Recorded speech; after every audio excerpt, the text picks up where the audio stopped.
கிறிஸ்து இயேசுவுக்குள் மிகவும் பிரியமாய் அன்பாய் அழைக்கப்பட்ட அன்புக்குரிய சகோதர சகோதரிகள் யாவருக்கும் ஆண்டவராய் இருக்கிற இயேசு கிறிஸ்துடைய அன்பின் நாமத்தினாலும் பரமபிதாவாகிய தேவனுடைய அன்பின் நாமத்தினாலும் உங்கள் அனைவருக்கும் அன்பின் வணக்கங்களையும் வாழ்த்துக்களையும் முதலில் தெரிவித்துக் கொள்கின்றோம். விசேஷமாக நமது பிதாவாகிய தேவன் நமது வாழ்நாளில் ஒரு நாளை சேர்த்து கொடுத்து இந்த நாளிலும் ஞாயிற்றுக்கிழமை இந்த பரிசுத்தமான ஓய்வு நாளிலே நாம் தேவனுடைய சன்னிதானத்தில் ஒன்றாக கூடி வந்து நாம் அவரை தொழுது கொள்ளவும் அவருடைய மகத்துவமான சத்தியங்களை நம்ம தியானிக்கவும் நமக்கு தேவன் இரக்கம் பாராட்டி நம்ம அனைவருக்கும் நமது ஆயுசு நாட்கள் ஒரு நாளை சேர்த்து கொடுத்து தேவன் இப்படியாக கூட்டி சேர்த்திருக்கிறார். ஆகவே பிதாவாகிய தேவனுக்கு அன்பின் கர்த்தர் மூலமாக நன்றிகளையும் துதிகளையும் சோத்திரங்களையும் நாம் ஏறெடுத்துக்கொண்டு இந்த நாளுக்கு உண்டான ஆராதனையின் பாடத்துக்குள்ளாக நாம் இப்பொழுது கடந்து செல்லாம். அன்பான சகோதர சொல்ல இந்த நாளிலும் கூட தேவனுடைய நாமத்துக்கு மகிமையாகவும் நாம் நமது ஆத்ம ஜீவிதத்துக்கு பிரயோஜனமாக நாம் பார்க்க தெரிந்து கொண்ட பாடம் ஒரு அருமையான பாடத்தை தான் நம்ம தியானிக்க போகின்றோம். அன்பான சகோதர சொல்ல பாடத்தின் தலைப்பு பார்க்கும்போது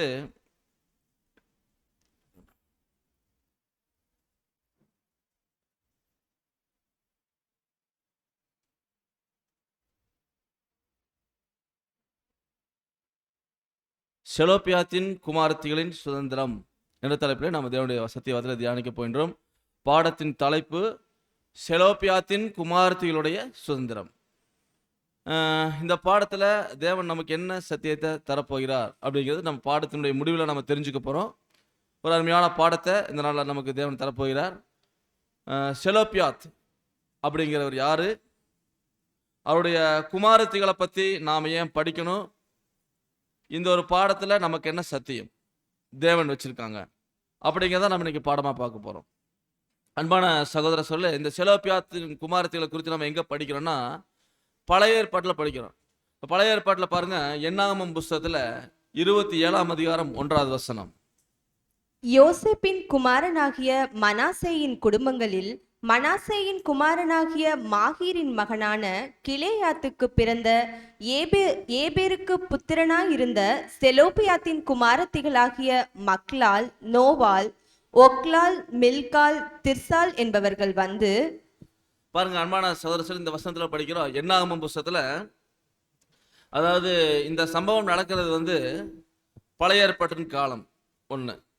அடுத்தது பார்க்கும்போது இஸ்ரேல் ஜனங்க எகிப்திலிருந்து கானானுக்கு வரும்பொழுது நடந்த சம்பவம். எகிப்து டு கானான் வழிப்பிரயாணத்தில் போயிட்டு இருக்கும்போது நடந்த சம்பவங்கள், அதில் நடந்த காரியங்கள், அதில் சொல்லப்பட்டக்கூடிய விஷயங்கள், அதில் தேவன் பொய்த்து வச்சிருக்கக்கூடிய மறைச்சி வச்சிருக்கக்கூடிய ஆழமான சத்தியங்கள், அதை நாம் பார்க்க போகிறோம். அப்போ யோசேப்பின் குமாரனாகிய மனாசேயின் குடும்பங்களில் பார்க்குறோம். யோசேப்பு யாக்கோப்பினுடைய புத்திரன் யோசேப்பு, அவருடைய குமாரனான மனாசே. யோசேப்புக்கு எத்தனை பசங்க? யோசேப்புக்கு எத்தனை பசங்க? 2 பேர். ஒருத்தர் பேர் வந்து மனாசே, இன்னொருத்தர் பேரு சொல்லுங்க. வாய் மட்டும்தான் செய்தது, வார்த்தை வர மாட்டேங்குது. மனாசே, இன்னொருத்தர் பேரு எப்ராஹிம். யோசேப்புக்கு 2 குமாரர், ஒருத்தர் மனாசே, இன்னொருத்தர் பேர் வந்து எப்ராஹிம். அதுல வந்து யோசேப்பின் குமாரனாகிய மனாசே, அவருடைய குடும்பங்கள்ல மனாசேயினுடைய குமாரன் யாருன்னா மாகீர். மனாசேயோட குமாரன் மாகீர். மாகீரோட குமாரன் மாகீரின் மகனான கிளையாத்துக்கு பிறந்த ஏபேருக்கு. அப்ப மனாசேயின் குமாரனாகிய மாகீர், மாகீருடைய குமாரன் யாருன்னா கிளையாத்து, கிளையாத்துடைய குமாரன் ஏபேரு, ஏபேருக்கு புத்திரனாயிருந்த செலோபியாத், ஏபேருடைய புத்திரனாயிருந்த செலோப்பியாத்து அப்படிங்கிற ஒரு ஆண். அவருக்கு 5 பெண் பிள்ளைகள். அவருக்கு ஆண் வாரிசு இல்லை. செலோப்பியாத்துக்கு ஆண் வாரிசு இல்லை, 5மே பொம்பளை பிள்ளைங்க. அந்த பிள்ளைகளோட அந்த பெண் பிள்ளைகளுடைய பேர் வந்து தேவன் கொடுத்துருக்காரு அவருடைய பரிசுத்த வேதாகமத்தில். பாருங்க, மக்லால், நோவால், ஒக்லால், மில்கால், திர்சால். இந்த 5 பெண்கள், இந்த 5 பெண்கள் பேர் வந்து இந்த வசனத்தில் வந்திருக்கு அன்பான சகோதரர்களே. ஆனால் இந்த ஒரே வசனத்தில் எத்தனை பேர் வந்திருக்கு அப்படின்னு சொல்லி பார்க்கும்போது பாருங்க, அதாவது இந்த ஒரே வசனத்துல எத்தனை பேர் வந்திருக்குங்க? நீங்க தான் சொல்லணும். எத்தனை பேர்? 5 பிள்ளைங்க பேர் வந்திருக்குது. அது போக எத்தனை பேர் வந்திருக்கு? 12 11? அப்படியே பாருங்க, வசனம் முன்னாடி தான் இருக்கு. யோசேப்பு, அப்புறம் மனாசே, அப்புறம் மாகீரு, அப்புறம் கிலேயாத்து, அப்புறம் ஏபேரு, செலோப்பியாத்து, அப்புறம் மக்லால், நோவால், ஒக்லால், மில்கால், திர்சால். மொத்தம் எத்தனை பேர் வந்திருக்குங்க? 11 பேர். 11 பேர்த்துடைய பேரு ஒரே வசனத்துல வந்திருக்கு. அவங்க எல்லாம் யாருன்னா யோசேப்புடைய சந்ததியார்கள். யோசேப்பு பைபிள்ல இருக்கக்கூடிய ஒரு அருமையான கேரக்டர், தேவனுக்கு ரொம்ப ரொம்ப பிடிச்ச கேரக்டர் யோசேப். அப்போ அந்த 11 பேர் யாருன்னா யோசேப்பினுடைய வம்சத்தார். இவங்க யாருங்க? யோசேப்புடைய வம்சத்தார். யோசேப்பின் மகன் மனாசே, மனாசேயின் மகன் மாகீர், மாகீருடைய மகன் கீலேயாத், கீலேயாத்துடைய மகன் ஏபேரு, ஏபேத்தருடைய மகன் செலோப்பியாத். இந்த செலோப்பியாத்துக்கு ஆண் வாரிசு இல்லை, எல்லாமே பெண் பிள்ளைகள். 5 பெண் பிள்ளைகள். சரிங்களா? அப்போ அதில் வந்து பார்க்குற அன்பான சகோதரர், செலோப்பியாத்துடைய மகள்களை குறித்து இந்த வசனத்தில் சொல்லப்பட்டிருக்கு. அப்போ பாருங்க அன்பான சகோதரர், இதில் பார்க்குறோம் யோசேப்பு, மனாசே, மாகீர், கீலேயாத், ஏபே, செலோப்பியாத் 5 குமார்த்திகள். அப்போ அன்பான சகோதரர், இந்த 5 பேருடைய பேரும் நம்ம பார்க்குறோம். ரொம்ப ரொம்ப முக்கியமான பேர்கள். இவங்க தான் வந்து இந்த செலோப்பியாத்துடைய குமார்த்திகள். அன்பான சகோதரர், அப்போ இங்க யோசேப்பினுடைய வம்சம் குறித்து நாம் பார்க்கிறோம். அதுல குறிப்பாக செலோப்பியாத் அவருடைய மகள்களை குறித்து நாம் பார்க்கிறோம். அப்போ இவர்களை குறித்து தேவன் வந்து வசனத்துல சொல்லியிருக்கார், பேசியிருக்காருன்னா அப்போ அதுல ஏதோ முக்கியமான சத்தியம் இருக்குன்னு அர்த்தம். ஏன்னா ஒரு பெண்களை குறித்து பரிசுத்த வேதாந்த நிறைய இடங்களில் நாம் படிக்கிறோம், நிறைய சம்பவங்கள் மூலியமா நாம் படிச்சிருக்கிறோம். அந்த ஒவ்வொரு பாடங்களையும் தேவன் ஒரு மாபெரும் சத்தியத்தை வச்சிருப்பார். அப்போ இந்த பாடத்தில் என்ன சத்தியம் வச்சிருக்காருன்னு நம்ம பார்க்க போகிறோம்.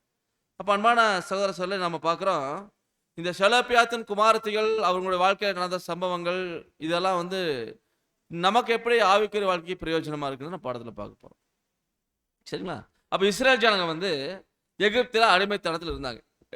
எகிப்தினுடைய அடிமைத்தனத்தில் இருந்தாங்க. அப்போ தேவன் வந்து யாருன்னே அவங்களுக்கு தெரியாது. அந்த எகிப்தினுடைய விக்கிரகங்களை வணங்கிட்டு இருந்தாங்க. அப்படி இருந்த காலகட்டத்தில் தேவன் அவருடைய கூக்குரலை கேட்டு, ஏன்னா எகிப்தில் ரொம்ப மிகுந்த கஷ்டப்பட்டாங்க. அங்கே இருக்கிற ராஜா, அந்த மக்கள் எல்லாரும், எகிப்தியர்கள் எல்லாரும் இஸ்ரேல் ஜனங்கள் ரொம்ப ஒடுக்குனாங்க. இவருடைய கூக்குரலை தேவன் கேட்டு மோசே அப்படிங்கிற ஒரு ரட்சகரை ஏற்படுத்தி அவங்கள விடுவிச்சு கூட்டிகிட்டு வந்தார். நம்ம எல்லாம் படிச்சுக்க நிறையா படங்களை தியானிச்சுக்கோம். அப்போ இஸ்ரேல் ஜனங்கள் எகிப்து டு கானான் போகிறாங்க. எத்தனை லட்சம் ஜனங்கள் புறப்பட்டாங்க? எகிப்திலிருந்து புறப்படும் போது எத்தனை லட்சம் ஜனங்கள்? நிறைய பாடங்கள் நான் தியானிச்சிருக்கிறோம், ஆனால் சொல்ல மாட்டேங்கிறீங்க. 6 லட்சம் புருஷர்கள் மாத்திரம், 6 லட்சம் பேர் புருஷர்கள் மாத்திரம். அப்புறம் அவங்க மனைவிகள், அவங்க பிள்ளைகள், 2 பிள்ளைகள்னு போட்டால் கூட ஒரு குடும்பத்துக்கு 4 பேர்னு போட்டாங்க, 2 பிள்ளை கம்மி. அப்போ அன்பான 6 24 லட்சம் ஜனங்கள்.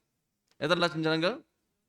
24 லட்சம் ஜனங்கள் எகிப்திலிருந்து தேவன் வாக்கு தத்தம் பண்ண ஆபிரகாமுக்கு கொடுத்த தேசம், யாக்கோப்புக்கு கொடுத்த தேசம், ஈசாக்கு கொடுத்த தேசம், அந்த தேசத்துக்கு புறப்பட்டு போனாங்க. அப்போ அந்த கானான் தேசத்துக்கு 24 லட்சம் ஜனங்கள் புறப்பட்டு போனாங்க. அங்கே நடந்த சம்பவங்கள் எல்லாம் நம்ம பாடமாக நம்ம படிக்க போகிறது நம்ம படிச்சிட்டோம். வனாந்தரத்தில் தேவன் அவர்களை வழிநடத்தின விதம், செங்கடலை பிளந்தது, மன்னாவை கொடுத்தது, பகலில் மேகஸ்தம்பம், இரவில் அக்னி ஸ்தம்பம், இப்படியாக அவர்களை தேவன் ஆசீர்வதித்து அவர்களுக்கு மன்னாவை கொடுத்து அவர்களை வந்து போஷித்து பராமரித்து வந்தார். சரி, அப்போ எகிப்தில் புறப்பட்ட 24 லட்சம் ஜனங்கள்ல எத்தனை பேர் கானான் போய் சேர்ந்தாங்க? எகிப்திலிருந்து கிளம்பின 24 லட்சம் ஜனங்கள்ல எத்தனை 24 லட்சம் ஜனங்கள் கிளம்பினாங்க எகிப்தில். தேவன் கானான் தேசம் நடங்கன்னு சொல்லி அனுப்பிட்டார். 10வது வாதம் முடிஞ்சோன்னா எகிப்தில் நீ எங்களை விட்டு கிளம்புங்க, போங்க, அப்படின்னு தங்கம் வெள்ளி எல்லாத்தையும் எடுத்து கொடுத்து நீங்க கிளம்புனா சரி அப்படின்னு அனுப்பிவிட்டாங்க. அப்படி 24 லட்சம் ஜனங்கள் கிளம்பினதுல ஸ்டார்டிங்ல 24 லட்சம், எண்டிங் கானான்ல எத்தனை பேர் போய் சேர்ந்தாங்க? 2 பேர். அப்போ 24 லட்சம் ஜனங்கள்ல வாக்கு தத்தம் பண்ணப்பட்ட இந்த கானானை பார்த்தவங்க எத்தனை பேரு? ஆமா, இத்தனை நாள் நம்ம 2 பேரும் தான் நினைச்சிட்டு இருந்தோம். ஆனா எத்தனை பேர் பாருங்க? எகிப்திலிருந்து புறப்பட்டவர்கள் கானான் தேசம் சென்று சேர்ந்தவர்கள் 3 பேர். 3 பேர்ல ஜோசுவா ஒருத்தர், காலேப் ஒருத்தர், அப்புறம் ஆசாரனாகிய எலியாசர் ஒருத்தர். அப்போ பாருங்க, யோசுவா, காலேப்பு, ஆசாரனாகிய எலியாசர், இவங்க தான் வந்து இந்த 3 பேர் தான் எகிப்திலிருந்து புறப்பட்டு கானானுக்கு வந்தவங்க. இத்தனை நாள் நம்ம 2 பேர் தான் நினைச்சோம். இதுல அந்த 3 பேரும் தான் அந்த கானானை அடைஞ்சதுல முக்கிய பங்கு வகிச்சாங்க. இதுல நான் பார்க்குற ஃபர்ஸ்ட் ஜோசுவா. அவர் வந்து மோசேக்கு அப்புறமாக இஸ்ரேல் ஜனங்களை வழிநடத்தின மிகப்பெரிய தலைவர். மோசே வந்து அங்க இறந்துட்டாரு. அதுக்கப்புறமாக இஸ்ரேல் ஜனங்களை வழிநடத்தி அந்த கானான் தேசம் வந்து சேர்த்து அவர்களுக்கு அந்த தேசத்தை பங்கிட்டு பிரித்து கொடுத்து அவர்களுக்கு முதல் நியாயாதிபதியாக இருந்தவர் இந்த ஜோசுவா. சரிங்களா? அப்போ இவர் பாருங்க, எகிப்திலிருந்து புறப்பட்டு கானான் தேசத்தில் வந்ததில் இவர் முக்கியமான ஒரு நபர். 3 பேர்ல இவர் ஒருத்தர். அடுத்தது யாருன்னு சொல்லி பார்க்கும்போது வேறே ஆவியுடையவனாகிய காலேபு. வேறே ஆவியுடையவனாகிய காலேபு, இவர் வந்து பார்த்தீங்கன்னா 2வது நபர். அதில் நான் படிச்சுக்கிறோம். இந்த யோசுவாவும் காலேபும் படிக்கும்போது நமக்கு என்ன ஞாபகத்துக்கு வருது? வேவுவாக்கு போனாங்க. மோசே வந்து கோத்திரத்துக்கு ஒருத்தராக 12 கோத்திரத்துக்கு 12 பேரை அனுப்பிவிட்டார். எங்க அனுப்பிவிட்டாரு? கானான் தேசம். இவங்க வந்து வனாந்தரத்தை வரும்பொழுது அந்த எல்லைக்கு வந்துட்டு அங்கிருந்து தேசம் எப்படி இருக்குது பார்த்துட்டு வாங்க, அங்க இருக்கிற ஜனங்கள் எப்பேற்பட்ட ஜனங்க, அவங்களோட சண்டை போட்டு நம்ம ஜெயிக்க முடியுமா, எப்படி என்ன ஏதுன்னு பார்த்துட்டு வாங்கன்னு அனுப்பிவிட்டார் மோசே. அந்த 12 பேர்த்துல இந்த ஜோசுவாவும் காலேபும் அந்த 12 பேர்த்துல ஒருத்தங்க. இவங்க 2 பேர் என்ன பண்ணாங்க? வந்து நற்செய்தி சொன்னவங்க. 12 பேர்த்துல 2 பேர் நற்செய்தி சொன்னாங்க. அது யாருன்னா ஜோசுவாவும் காலேபும். 10 பேர் துச்செய்தி சொன்னாங்க. ஆனா 10 பேர் சொன்னதை தான் நம்புனாங்க. எப்பவுமே மெஜாரிட்டி சொல்றதை நம்புவாங்க. அதனால 10 பேர் சொன்னதை நம்பி அந்த இஸ்ரேல் ஜனங்க வந்து மோசம் போனது நமக்கு நல்லாவே தெரியும். அழிஞ்சு போயிட்டாங்க. ஆனா அதுல பாருங்க, இல்ல தேவன் கொடுத்த தேசம் அருமையான தேசம், அதை நம்ம ஈஸியா சுதந்திரத்துக் கொள்ளலாம் வாங்க அப்படின்னு நல்ல செய்தி சொன்ன ஜோசுவாவும் காலேப் 2 பேர்த்து பேச்சு கேட்காம விட்டதுனால பாருங்க, எல்லாரும் மீண்டும் நாங்க எகிப்துக்கே போறோம்னு பிரச்சனை பண்ணாங்க. அதனால தேவன் என்ன பண்ணாருன்னா அவங்க வனாந்தரத்திலே அழியும்படி செஞ்சார். அதுல மிச்சம் மீதியானவங்க 2 பேர் தான், இந்த ஜோசுவாவும் காலேபும். அப்புறம் ஆசாரிய எலியாசர் வந்து அவர் எகிப்துல புறப்பட்டு கானான்ல வந்தாலும் அவர் ஒருத்தர்னு சொல்லி பார்க்கணும். இதுல இந்த காலேபை குறித்து பார்க்கும்போது ஒரு முக்கியமான சுவாரஸ்யமான தகவல் நமக்கு கிடைக்குது. என்னன்னு பார்க்கும்போது அவர் வேறே ஆவியுடையவனாய் காலேப்னு பார்க்கிறோம். இந்த காலேப் அப்படிங்கிற வார்த்தை, காலேப் என்பது ஒரு ஈப்ரு பெயர், ஈப்ரு வார்த்தை. இதனுடைய பொருள் என்ன தெரியுங்களா? முழு இருதயம், தைரியம் அல்லது நாயின் அர்த்தமா. என்ன அர்த்தமா? காலேப் அப்படிங்கிற இந்த வார்த்தையினுடைய ஈப்ரு வார்த்தையோட அர்த்தம் வந்து முழு இருதயம் அப்படிங்கிற ஒரு பொருள் கொள்ளுது. அப்புறம் தைரியம் அப்படிங்கிற பொருள் கொள்ளுது. அப்புறம் நாய் அப்படிங்கிற அர்த்தத்தை கொடுக்குதுன்னு சொல்லி பார்க்குறோம். நாயின் அர்த்தத்தை கொடுக்குதா? ஆமா, பாருங்க, சில ஆதாரங்கள் இது நாய் என்ற எபிராய வார்த்தையான கேலேவ் உடன் தொடர்புடையது என்றும் இது விசுவாசத்தை குறிக்கலாம் என்றும் கூறுகின்றன. பாருங்க, அதாவது சில ஆதாரங்கள் வந்து இது நாய், இந்த பேருடைய அர்த்தம் வந்து நாய்ங்கிற எபிராய வார்த்தையை வந்து வார்த்தையான கேலேவ் அப்படிங்கிற வார்த்தையினுடைய தொடர்புடையது. இன்னொன்று என்ன சொல்றாருன்னா இது விசுவாசத்தை குறிக்கும் அப்படிங்கிறார். காலேப் அப்படின்னா விசுவாசத்தையும் குறிக்கும் அர்த்தம். அவனுடைய பேருடைய அர்த்தங்கள் நாம் பார்க்குறோம். சரிங்களா? இப்போ காலேப் வந்து அன்பான சகோதர சொல்ல இவர் ஒரு புறஜாதி மனுஷன். இவர் ஒரு புறஜாதி. என்னங்க புறஜாதின்னு சொல்றீங்க அப்படின்னு நம்ம கேட்கலாம். ஏன்னா இதுல யூதா கோத்திரத்துல எப்னேயின் குமாரனான காலேப் அப்படின்னு நம்ம படிச்சுக்கிறோம் வசனத்துல. அதாவது யூதா கோத்திரத்துல எப்னேயின் குமாரன் காலேப். அப்ப யூதா கோத்திரத்துல எப்னேயின் குமாரன் காலேப்னா அப்ப யூதா கோத்திரத்துல வராரு. அப்புறம் எப்படி இவரை புறஜாதின்னு சொல்றீங்க அப்படின்னு நீங்க கேட்கலாம். இவ்வளவு நாள் நம்ம யோசிச்சிருக்கிறோங்களா? காலேப் வந்து ஒரு புறஜாதி மனுஷன். ஆச்சரியமா இருக்கா? ஆமா, ஏன்னா யூதா கோத்திரத்தில் எப்னேயின் குமாரன் காலேப் அப்படின்னு படிச்சிருக்கிறோம். திடீர்னு காலை புறஜாதி அப்படின்னு படிக்கும்போது நமக்கே சந்தேகமாக இருக்கு. நம்ம பிரதரோட ரைட்டிங்கில் பார்க்கும்போது பாருங்க, அதில் பாருங்க, holy followed. Thus words have special weight in view of the fact the Caleb was only an Israelite by adoption. Reprint number 3091, அதாவது 391 பேரா 1ல் அதோட அர்த்தம் பாருங்க, முழுமையாக பின்பற்றப்பட்டது. காலேப் தத்தெடுப்பு மூலம் மட்டுமே ஒரு இஸ்ரேலனாக இருந்தார். காலேப் எப்படி தத்தெடுத்ததுனால ஒரு இஸ்ரேலனா அங்கீகரிக்கப்பட்டாரு என்ற உண்மையை கருத்தில் கொண்டு இந்த வார்த்தை முக்கியத்துவம் வாய்ந்ததுங்கிறாங்க. புரிஞ்சுங்களா? இதில் 3091 அந்த ரீப்ரிண்ட்டில் பார்த்தீங்கன்னா ஃபர்ஸ்ட் பேராவில் பார்க்குறோம். இந்த பாடத்தை நம்ம பிரதர் ரைட்டிங் எழுதியிருக்கார். நம்ம பிரதர் மூத்த சகோதரர் ரசல் பர் எழுதியிருக்கார். பாருங்க என்ன எழுதியிருக்காரு பார்க்கும்போது பாருங்க, அதாவது 3091 அந்த பாடத்தினுடைய தலைப்பு அவன் கர்த்தரை முழுவதுமாக பின்பற்றினான். அவன் கர்த்தரை முழுவதுமாக பின்பற்றினான் பாடத்தின் தலைப்பு. அதில் நம்ம பிரதர் எழுதியிருக்காங்க, ஒரு அற்புதமான சாட்சியம், எந்த மனிதனையும் மதிக்கும் ஒரு அற்புதமான சாட்சியம் இது. அவர் கர்த்தரை முழுமையாக பின்பற்றினார். காலேபின் விஷயத்தில் இந்த வார்த்தைகள் சிறப்பு சக்தியையும் கனத்தையும் கொண்டுள்ளன. ஏனென்றால் இயல்பிலேயே அவர் ஒரு இஸ்ரேல் புத்திரர் இல்லை. யாரு? காலேப் இஸ்ரேல் புத்திரர் இல்லை. ஆனால் யூதா கோத்திரத்தில் தத்தெடுக்கப்பட்டதன் மூலம் மட்டுமே அவர் ஆபிரகாமின் சந்ததியை சேர்ந்தவர். புரிஞ்சுங்களா? அப்ப நம்ம பிரதர் தெளிவாக கொடுத்துருக்காங்க. அப்ப காலேப் ஆனா அதுல பசங்களை பார்க்கிறோம், அவன் கர்த்தரை முழுமையாக பின்பற்றினான்.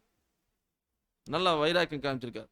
அதை பார்க்கிறோம் யோசுவா 14ஆம் அதிகாரம் 14ஆவது வசனம். ஆதலால் கேனாசியனாகிய எப்புனேயின் குமாரனாகிய காலேப் இஸ்ரேலின் தேவனாகிய கர்த்தரை உத்தமமாய் பின்பற்றினபடியால் இந்நாள் மட்டும் இருக்கிறபடி எபிரோன் அவனுக்கு சுதந்திரமாயிற்று. பாருங்க, கேனாசியனான எப்புனே கேனாசியன் அப்படிங்கிற ஒரு வம்ச அந்த நாட்டை சேர்ந்து அவன் கேனாசியன் எப்புனே, அவன் பையன் தான் காலேப். ஆனா அதுல படிச்சோம், இஸ்ரேலின் தேவனாகிய கர்த்தரை உத்தமமாக பின்பற்றினார். அதுதான் ரொம்ப முக்கியமான பாயிண்ட். அவர் புறஜாதியா இருந்தா கூட இஸ்ரேலின் தேவனாகிய கர்த்தரை என்ன பண்ணியிருக்கார்? உத்தமமா பின்பற்றி இருக்கிறார்.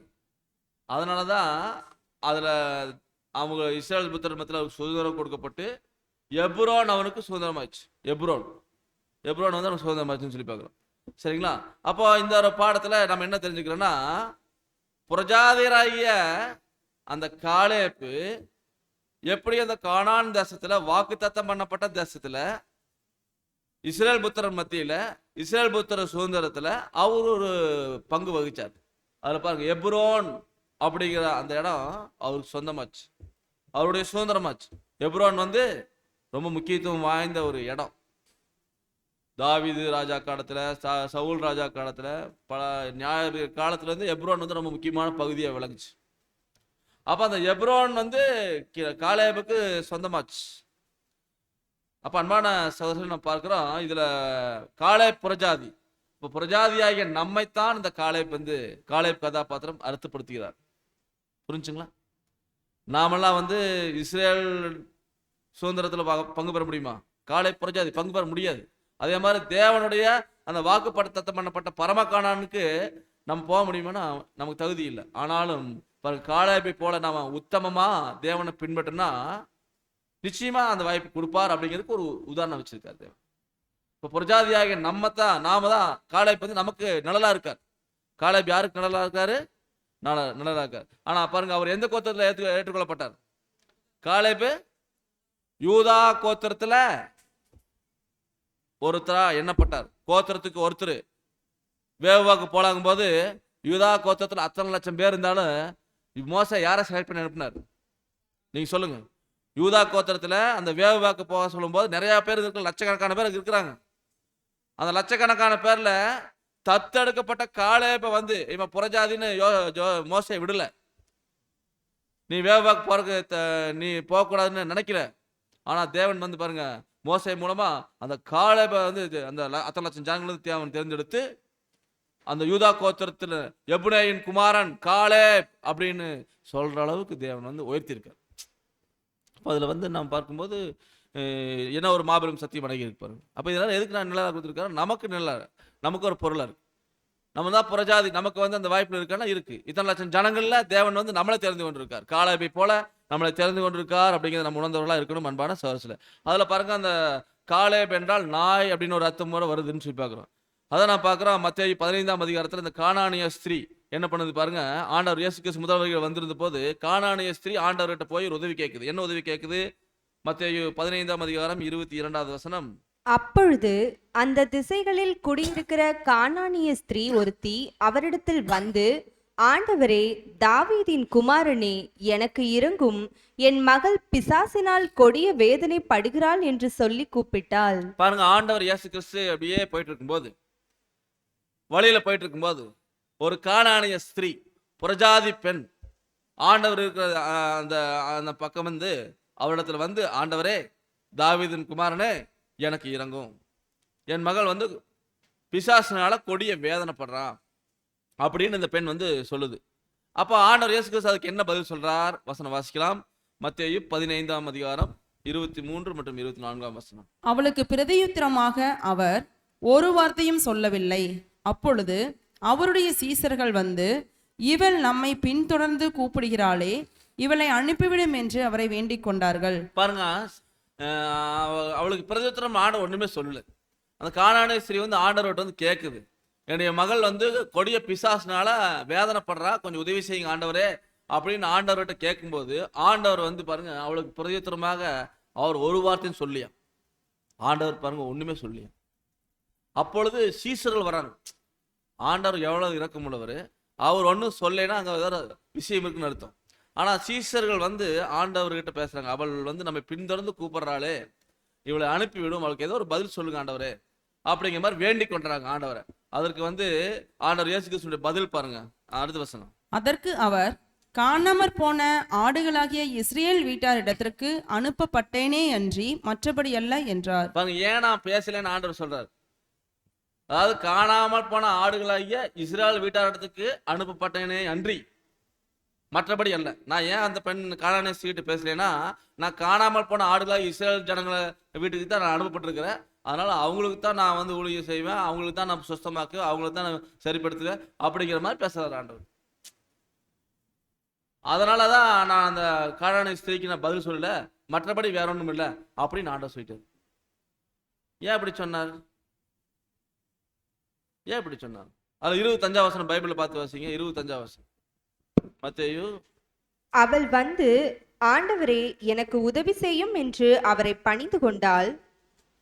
பாருங்க, அந்த பெண் வந்து ஆண்டவரே எனக்கு உதவி செய்யுங்கன்னு மீண்டும் கெஞ்சி கேட்குது. கெஞ்சி கேட்டோன்னே ஆண்டவர் இயேசு கிறிஸ்து என்ன பண்றாரு பாருங்க, 26ஆம் வசனம். அவர் அவளை நோக்கி, பிள்ளைகளின் அப்பத்தை எடுத்து நாய்க்குட்டிகளுக்கு போடுகிறது நல்லதல்ல என்றார். பாருங்க என்ன சொல்றாரு ஆண்டவர், பிள்ளைகளோட அப்பத்தை எடுத்து, இவ புறஜாதி பெண், கானானிய ஸ்திரீ, புறஜாதி பெண்ணுக்கு என்ன பதில் சொல்ற பாருங்க, பிள்ளைகளோட அப்பத்தை எடுத்து நாய்க்குட்டிகளுக்கு போடுறது நல்லதல்ல. அதுக்கு அந்த பெண் என்ன சொல்லுது? 27ஆம் வசனம். அதற்கு அவள், மெய்தான் ஆண்டவரே, ஆகிலும் நாய்க்குட்டிகள் தங்கள் எஜமான்களின் மேஜையிலிருந்து விழுகிற துணிக்கைகளை தின்னுமே என்றாள். மெய்தான் ஆண்டவரே, ஆகிலும் நாய்க்குட்டிகள் வந்து தங்கள் எஜமானுடைய மேஜையிலிருந்து விழுகிற துணிக்கைகளை தின்னுமே அப்படின்னு அந்த பெண் வந்து சொல்லுது. பாருங்க எவ்வளவு தூரம் அந்த பெண் வந்து ஆண்டவர்கிட்ட கெஞ்சி கேட்குன்னு பாருங்க. ஆண்டவர் வந்து எப்படி பதில் சொல்றாரு. உடனே அவரோட வார்த்தையை பார்த்துட்டு ஆண்டவர் சொல்லக்கூடிய பதில் பாருங்க, மத்தேயு 15:28. இயேசு அவளுக்கு பிரதியுத்தரமாக, ஸ்திரீயே, உன் விசுவாசம் பெரிது, நீ விரும்புகிறபடி உனக்கு ஆக கடவுது என்றார். அந்நேரமே அவள் மகள் ஆரோக்கியமானாள். பாருங்க, ஸ்திரீயே, உன்னுடைய விசுவாசம் பெருசு, விடாம கேக்குது, கெஞ்சி கேக்குது ஆண்டவர்கிட்ட. ஆண்டவர் சொன்ன பதில், பிள்ளையோட அப்பத்தை எடுத்து நாய்க்குட்டிகளுக்கு போட முடியுமா அப்படின்னு கேட்கிறார். இது பிள்ளைகளோட அப்பம், அந்த நாய்க்குட்டிகளுக்கு போட முடியுமான்னு கேட்கிறார். மேஜையிலேருந்து சிதறை விழுகும் பாருங்க ஆண்டவரே, அதை சாப்பிடுமே அந்த நாய்க்குட்டின்னு கேட்கிறார். அப்ப சிதறை விழுந்தது தான் நாம பாருங்க. இந்த காலை எப்படின்னா நாயின்னு ஒரு அர்த்தம்னு படிச்சோம். இந்த புறஜாதிகளுக்கு ஆண்டவர் எப்படி சொல்றாரு பாருங்க, பிள்ளைகளோட அப்பத்தை எடுத்து நாய்க்குட்டிகளுக்கு போட மாட்டாங்க ஆனால் மேஜிலிருந்து சிந்தி விழக்கூடிய அந்த துணிக்கையை எடுத்து சாப்பிடுமே நாய்க்குட்டின்னு கேட்குறாரு. அதுக்கு தான் ஆண்டவர் சொல்கிறாரு, ஸ்திரீயே உன்னோட விசுவாசம் பெருசு, நீ விரும்பின மாதிரியே ஆக கடவுது அப்படின்னு சொன்னா அந்த நேரமே வந்து அந்த பிள்ளைகளுடைய வியாதி போயிடுச்சு, பிசாசு போயிடுச்சு, சுகமடைஞ்சிச்சு. அப்போ அந்த பெண் ஆசீர்வாதத்தை பெற்றுக்கொண்டுச்சு. அன்பான சகோதரர், இது நாம் பார்க்கும்போது ஆண்டவர் வந்து அவர் விடாம பிடிச்சுக்கணுங்கிறத நம்மளுக்கு தெரிஞ்சுக்கிறோம். அப்போ அந்த புறஜாதிகளுக்கு அந்த பரலோக வாய்ப்பு இருக்கான்னா இருக்கு.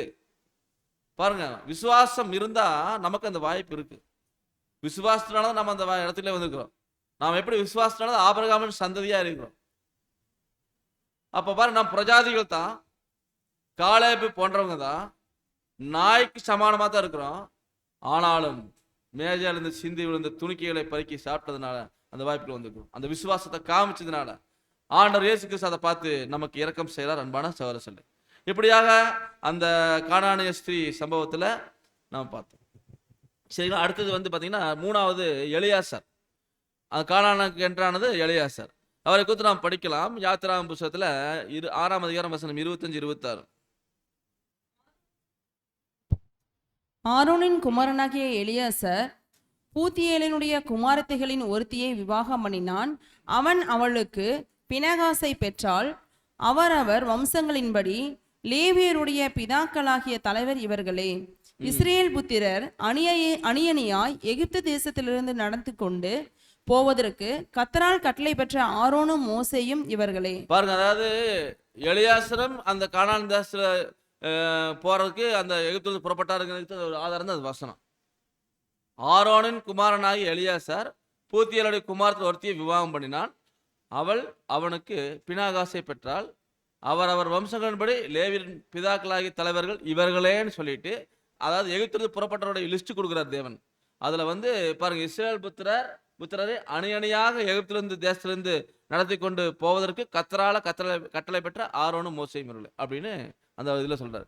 அப்போ அன்பான சகோதரர், நம்ம பார்த்தோம், எகிப்திலிருந்து கானானுக்கு வரும்பொழுது அந்த கானான் என்ட்ரானதுல பாருங்க எலியாசரும் இருக்கிறார். அதாவது ஜோசுவா, காலேபு, எலியாசர், இந்த 3 நபர்களும் இருக்கிறாங்கிறத பார்த்துட்டோம். அப்போ அன்பான சகோதரர், இப்படியாக வந்து இந்த ஒரு சம்பவங்களை நம்ம பார்த்துட்டோம். அடுத்தது மோசேக்கு வந்து பார்த்தீங்கன்னா அவருடைய இந்த செலோபியாத்தின் குமாரத்திகள் வந்து ஒரு பிரச்சனையை கொண்டு வராங்க. அந்த பிரச்சனை வரும்பொழுது மோசேக்கு வந்து பார்க்கும்போது 120 வயசு ஆகுது. ஏன்னா மோசேக்கு 120 வயசு ரொம்ப வயசாகி போச்சு. அந்த காலகட்டத்தில் தான் அவரிடத்துல ஒரு பிரச்சனை வருது. என்ன பிரச்சனை வருதுன்னு சொல்லி பார்க்கும்போது பாருங்க, யோசுவா 14ஆம் அதிகாரத்தில் அதுக்கு முன்பதாக பாருங்க, அந்த எலியாசரும் கூட இருந்தாங்கிறதுக்கு ஒரு வசனம். யோசுவா 14:1.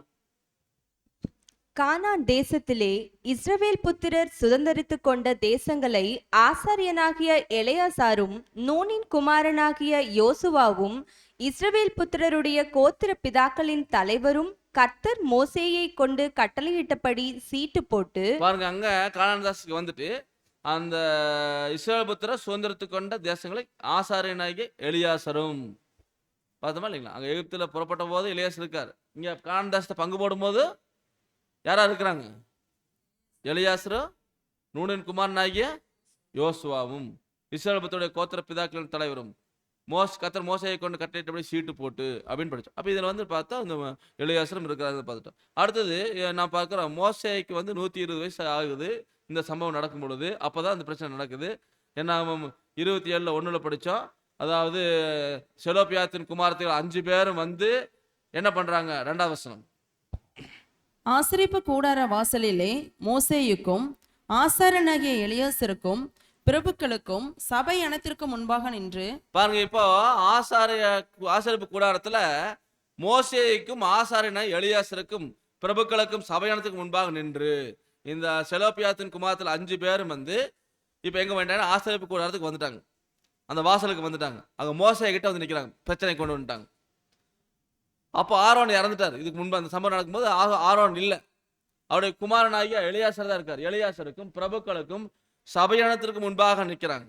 இப்படியாக வந்து அங்க ஒரு பிரச்சனையை கொண்டு வந்திருக்கிறாங்க மோசே கிட்ட. சரிங்களா? அப்போ மோசே வந்து நல்லா தெரியும், அவர் வந்து ஒரு மாபெரும் தலைவர். அவர் அந்த தலைவன் தான் வந்து இந்த இஸ்ரவேல் ஜனங்களை வழிநடத்திட்டு வந்தாரு. ஆரம்ப காலத்துல மோசே, ஆரோன், அதுல வந்து மோசே தான் பிரதானமானவர். அவரிடத்துல எல்லா பிரச்சனையும் வந்துச்சு. நம்ம ஏற்கனவே படிச்சிருக்கிறோம். எல்லா பஞ்சாயத்து. ஏன்னா 24 லட்சம் ஜனங்களுக்கு பிரச்சனை இல்லாமல் இருக்குமா? 24 லட்சம் ஜனங்களுக்கு பிரச்சனை இல்லாமல் இருக்குமா இருக்காதுங்களா? நம்ம வீட்டில் 4 பேர் இருந்தாலும்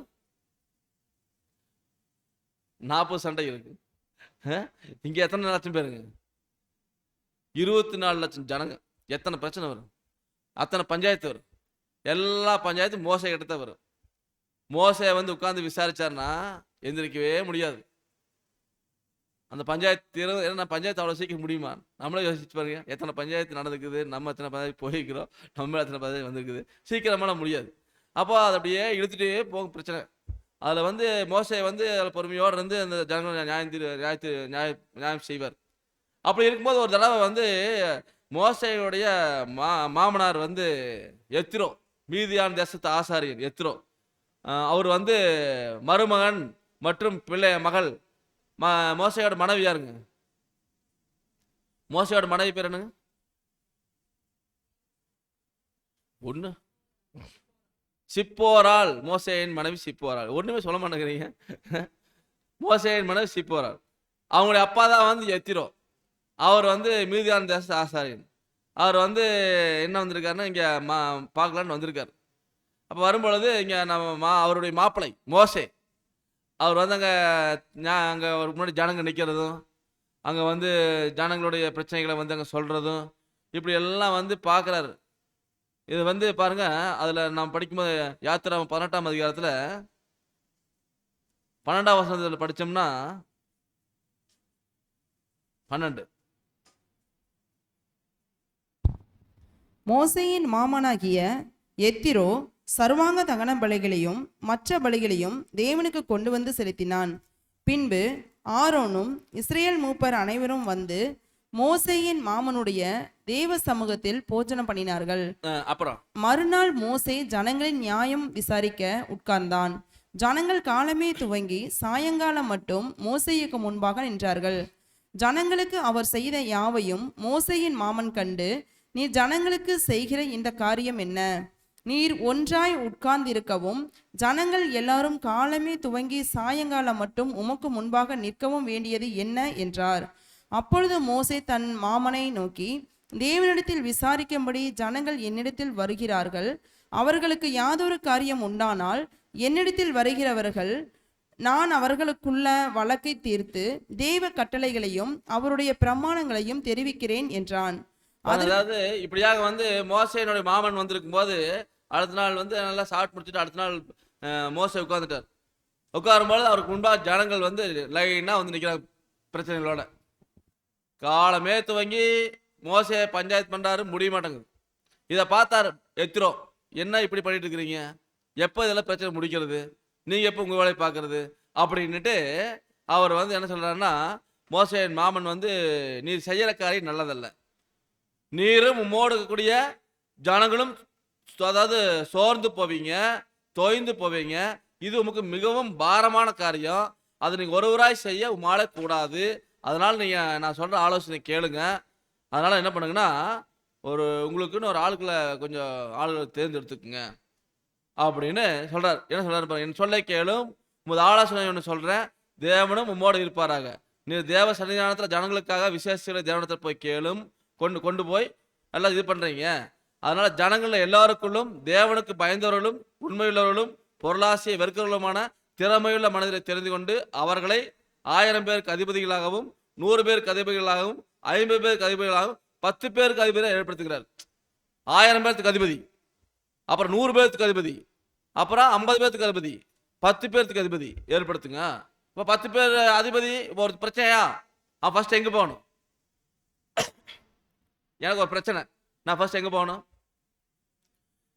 10 பேருக்கு அதிபதி, நான் 10 பேருக்கு நான் 10 ஒருத்தன், எனக்கு ஒரு அதிபதி இருப்பார், அங்க போய் சொல்லணும் எனக்கு பிரச்சனைங்க, எனக்கு இவனுக்கு ஒரு பிரச்சனை, தீர்த்து வைங்க. அந்த 10 பேருக்கு அதிபதி அதை தீர்த்து வைப்பார். அவர்னால முடியல, நியாயம் கிடைக்கல, அப்புறம் எங்க போலாம்? 50 பேருக்கு அதிபதி கிட்ட போலாம், அங்கேயும் போய் நியாயம் கிடைக்கல, அப்புறம் எங்க போலாம்? 100 பேருக்கு அதிபதி, அங்கேயும் போய் நியாயம் கிடைக்கல, 1000 பேருக்கு அதிபதி, அங்கேயும் போய் நியாயம் கிடைக்கல. கடைசியாத்த மோசே, அவர்தான் சுப்ரீம் கோர்ட். அந்த பிரச்சனையெல்லாம் வந்து அவ்வளோ தூரம் போகாது, இங்கேயே முடிச்சிருவாங்க. அங்கேயே பிரச்சனை ஓர்ஸ் ஆயிரும். 10 பேத்துக்கு அதிபதி, 50 பேத்துக்கு அதிபதி, 100 பேத்துக்கு அதிபதி, பிரச்சனை முடிஞ்சு போயிடும். 1000 பேத்து அதிபதி போகிறதுங்கிறது ஹைகோர்ட் போகிற மாதிரி, அதையும் தாண்டி போகிறது அங்கேங்க சுப்ரீம் கோர்ட் போகிற மாதிரி. மோசைக்கிட்ட வரவே வராது பிரச்சனை. அது மாதிரி தான் வந்து எத்ரோனோட ஆலோசனை பிரகாரமாக மோசையின் மாமன் எத்ரோ வந்து சொல்லி அந்த மாதிரி ஒரு ஏற்பாடு பண்ணுறாரு. அந்த மாதிரி ஏற்படுத்துகிறாங்க. அதான் யாத்திராம 18:25 வாசிக்கலாம். மோசே இஸ்ரவேலர் எல்லாரிலும் திறமையுள்ள மனிதரை தெரிந்து கொண்டு அவர்களை 1000 பேருக்கு அதிபதிகளாகவும் 100 பேருக்கு அதிபதிகளாகவும் 50 பேருக்கு அதிபதிகளாகவும் 10 பேருக்கு அதிபதிகளாகவும் ஜனங்கள் மேல் தலைவராக்கினான். பாருங்க, இப்படி தலைவராக்கியாச்சு. இப்ப தலைவராக்குறதுனால என்ன நன்மை நடந்துச்சுன்னா, அங்க மிகப்பெரிய நன்மை தான் நடந்திருக்கு. 26 வசனம். அவர்கள் எப்பொழுதும் ஜனங்களை நியாயம் விசாரித்தார்கள். வருத்தமான காரியங்களை மாத்திரம் மோசனிடத்தில் கொண்டு வந்தார்கள். சிறிய காரியங்களை எல்லாம் தாங்களே தீர்த்தார்கள். பாருங்க, அதாவது அந்த 10 பேத்துக்கு அதிபதி, 50 பேத்துக்கு அதிபதி, 100 பேத்துக்கு அதிபதி, 1000 பேத்துக்கு அதிபதி, அவங்களே பிரச்சனை முடிச்சிட்டாங்க. சின்ன சின்ன பிரச்சனை எல்லாம் முடிச்சிட்டாங்க. அதையும் தீர்க்கவே முடியாது, இதுக்கு வேற வழியே இல்லை அப்படின்னா தான் கடைசியில் வருத்தமான காரியங்களை மாத்திரம் மோசை நடத்துல கொண்டு வந்தாங்க. மோசை ஃப்ரீ ஆயிட்டார்.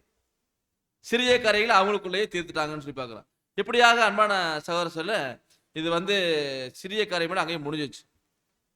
ஆனா நாம் என்ன எதுக்கு வரோம்னா, இந்த செலோப்பியாத்தின் குமாரத்தில் இப்ப எங்க வந்திருக்கிறாங்க?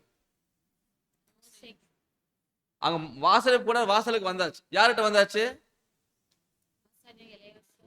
அதாவது மோசை கிட்ட வந்தாச்சு. அப்படின்னு என்ன அர்த்தம்? இந்த பிரச்சனை 10 பேத்துக்கு அதிபதினால தீர்க்க முடியாது. அப்புறம் 50 பேத்துக்கு அதிபதினால, அப்புறம் 100 பேத்துக்கு அதிபதினால, 1000 பேத்துக்கு அதிபதினால, இது யாருனால தான் தீர்க்க முடியும்? மோசையினால தான் தீர்க்க முடியும். அதனாலதான் பிரச்சனை எங்க வந்திருக்குது? மோசை கிட்ட வந்திருக்குது. மோசை கிட்ட வந்தாச்சு. இப்ப ஆசரிப்பு கூடாரத்தின் வாசல்ல அங்க மோசை இருக்கிறாரு, ஆசாரியனா எலியாஸ் இருக்கிறாரு, சபையினுடைய தலைவர்கள் எல்லாம் இருக்கிறாங்க. இப்ப பிரச்சனை வந்து நிக்குது. 5 அந்த குமாரத்திலும் வந்து நிக்கிறாங்க. சில பேர் குமாரத்தில் 5 பேர் வந்து நிக்கிறாங்க. இப்போ மோசை கேட்கிறார், உங்க பிரச்சனை என்ன? அந்த செலோப்பியாத்தின் குமாரத்திகள் சொல்றாங்க, என்னாகமம் 27:3 வசனம். எங்கள் தகப்பன் வனாந்தரத்தில் மரணமடைந்தார். அவர் கர்த்தருக்கு விரோதமாக கூடின கோராகின் கூட்டத்தாரில் சேர்ந்தவர் அல்ல, தம்முடைய பாவத்தினாலே மரித்தார். அவருக்கு குமாரர் இல்லை. பாருங்க, அந்த பிள்ளைகள் 5 பேரும் 5 பெண் பிள்ளைகளும் வந்து சொல்றாங்க, எங்கள் தகப்பன் வனாந்தரத்துல மரணம் அடைஞ்சிட்டாரு. அவரு வனாந்தரத்தில் மரணம் அடைஞ்சாருன்னா தேவன் அடிக்கல, அது கர்த்தருக்கு விரோதமா கூடின கோராகின் கூட்டத்தார்ல ஒருத்தர் அல்ல. அப்பதான் அந்த வனாந்தரத்துல கோராகின் கூட்டத்தார் ஒரு பிரச்சனை பண்ணாங்க மோசேக்கும் ஆரோனுக்கு விரோதமா. அப்ப அந்த பிரச்சனைகளை வந்து எங்க அப்பா அதுல ஈடுபடல, அதுல மரிச்சவர் கிடையாது. தம்முடைய பாவத்தினால மரித்தார். அவருடைய பாவத்தில் அவர் மரிச்சிட்டாரு. அவருக்கு குமாரர் இல்லை அப்படிங்கிறாங்க. அப்ப அந்த பிள்ளைகள் பாருங்க, 5 பெண் பிள்ளைகளும் வந்து தன்னுடைய அப்பாவை பத்தி நல்ல விஷயத்தை சொல்றாங்க. மோசை கிட்ட வந்து எங்க அப்பா வந்து கோராகின் கூட்டத்தை சேர்ந்து கலக்கம் பண்ணவர் கிடையாது அப்படிங்கிறார். அப்ப அன்பான இஸ்ரேல் ஜனங்க வந்து அந்த கோராகு புத்திரர்கள் நாம் படிச்சிருக்கிறோம், கோராகின் கூட்டத்தார் படிச்சிருக்கிறோம். வனாந்தரத்துல வரும்பொழுது இந்த கோராகின் கூட்டத்தார் வந்து என்ன பண்ணாங்க? கோராகின் கலக்கம் என்னாகமம் 16ஆம் அதிகாரத்துல நம்ம படிக்கும்போது நீங்க வீட்டுல நோட் பண்ணி வச்சுக்கோங்க, வீட்டுல போய் படிச்சு பாருங்க. அதெல்லாம் நம்ம பேசிட்டோம்னா டைம் ஆயிட்டு. என்னாகும் 16ஆம் அதிகாரத்துல 19 - 30 வரைக்கும் கூடிய வசனங்கள் படிக்கும்போது அதில் நாம் படிக்கிறோம். அதாவது கோராகுனுடைய அந்த கூட்டத்தார் வந்து என்ன பண்ணாங்கன்னு சொல்லி பார்க்கும்போது, மோசேக்கு ஆரோனுக்கு விரோதமாக வந்து கலக்கம் பண்றாங்க.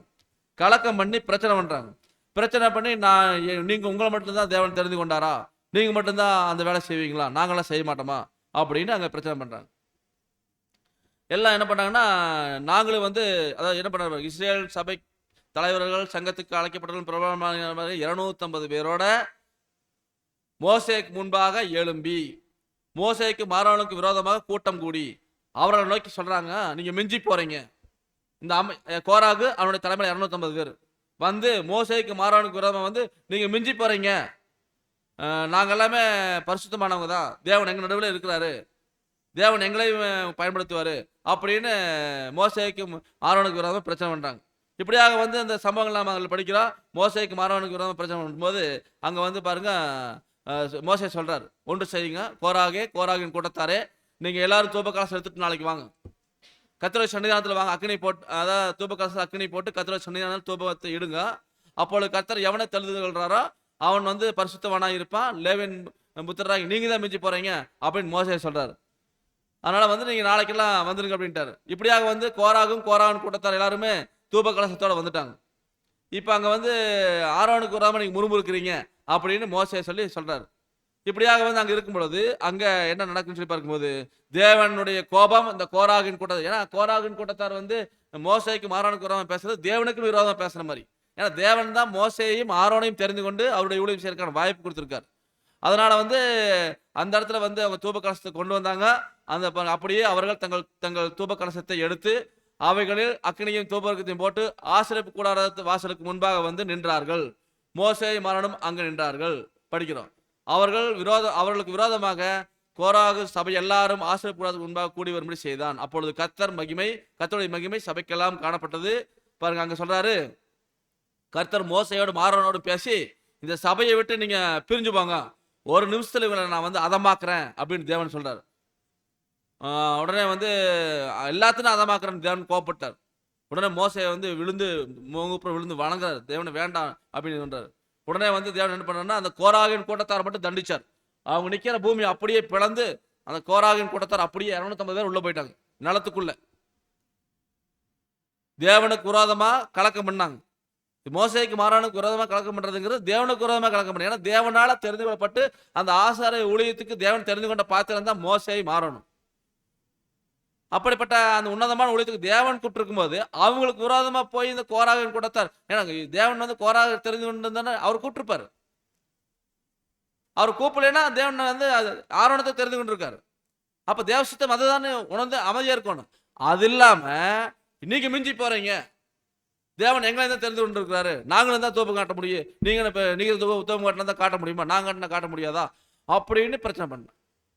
அது நிமித்தம் என்னாச்சுன்னா ஒரு மிகப்பெரிய தண்டனையை தேவன் கொடுத்தார். அப்படியே நிக்கிற நிலம் பொழந்து 2ஆ பிளந்து அப்படியே உள்ள போயிட்டாங்க. பூமி அவளை மூடி போட்டுச்சு.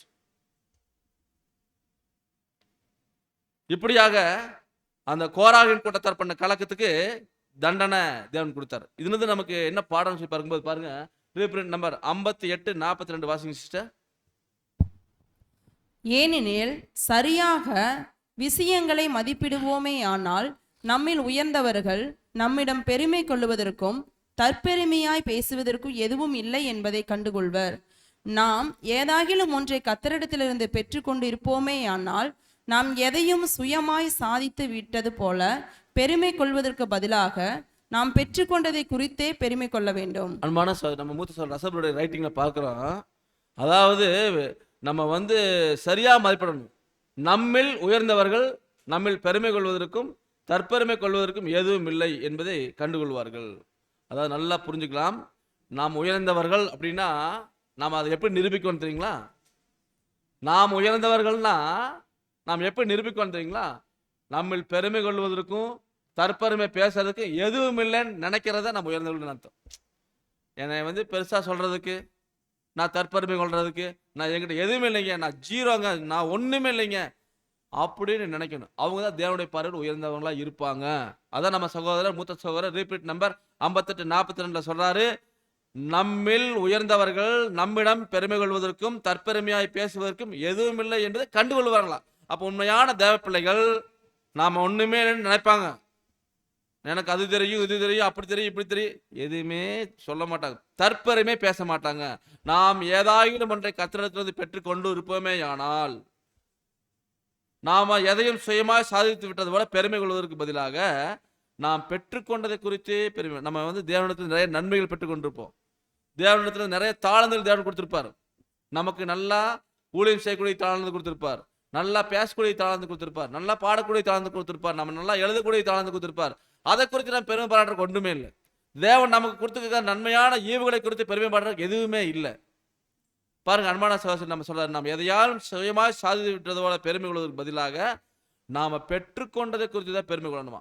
என்ன பெருமை கொள்ளணும், நாம் எப்படி பெருமை கொள்ளணும் அப்படின்னா, சார் நான் இந்த ஒரு மேலான இடத்துக்கு அழைக்கப்பட்டிருக்கிறேன் பார்த்தியா, இதுல தான் நான் பெருமைப்படுறேன். அந்த இடத்த குறித்து நான் பெருமைப்படல, நான் அழைக்கப்பட்டிருக்கிறேனே, நான் இதை பெற்றுக்கொண்டது பெரிய விஷயம். எனக்கு இந்த இடத்துல தேவனை கூட்டு என்னை உட்கார வச்சுக்கிறது பெரிய விஷயம். அவர் பிள்ளைங்களாம எனக்கு வாய்ப்பு கொடுத்தாரு, அது பெரிய விஷயம். அப்படி அதை குறித்து தான் பெருமையை நினைக்கணும். மற்றபடி நம்மளுடைய குறித்து நம்ம காரியங்களை குறித்து பெருமைப்பட ஒண்ணுமே இல்லைன்னு சொல்லி பார்க்குறோம். அடுத்தது பாருங்க, அதுலயே தொடர்ந்து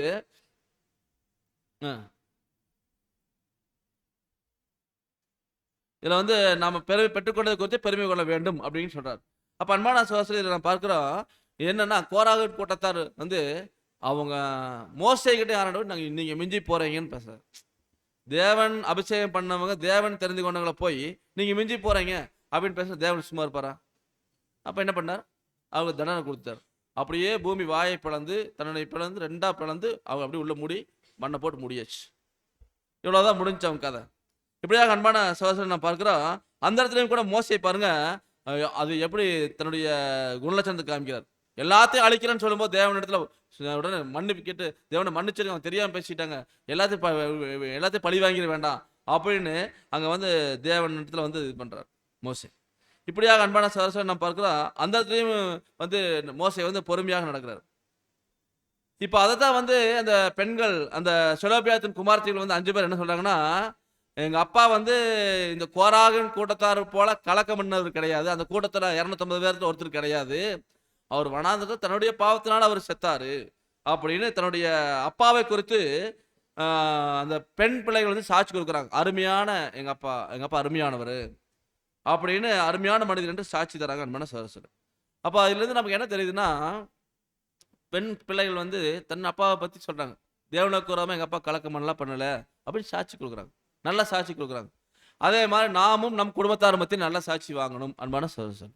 நாமும் நம்ம குடும்பத்தார் மத்தியில் நல்ல சாட்சி வாங்கணும். பாருங்க அன்பான சகோதரர், அந்த பிள்ளைகள் வந்து சொல்றாங்க, எங்க அப்பா வந்து தன் கடமையை வந்து பாருங்க, தேவனுக்கு வந்து விரோதமா அவர் பேச கிடையாது, தேவனுக்கு உண்மையா நடந்துட்டாரு. ஆனா அவர் தன்னுடைய தனிப்பட்ட காரியத்துல அவர் வந்து பாவத்தில் அவர் மறிச்சிட்டாரு அப்படின்னு அந்த பிள்ளைகள் வந்து சொல்றாங்க.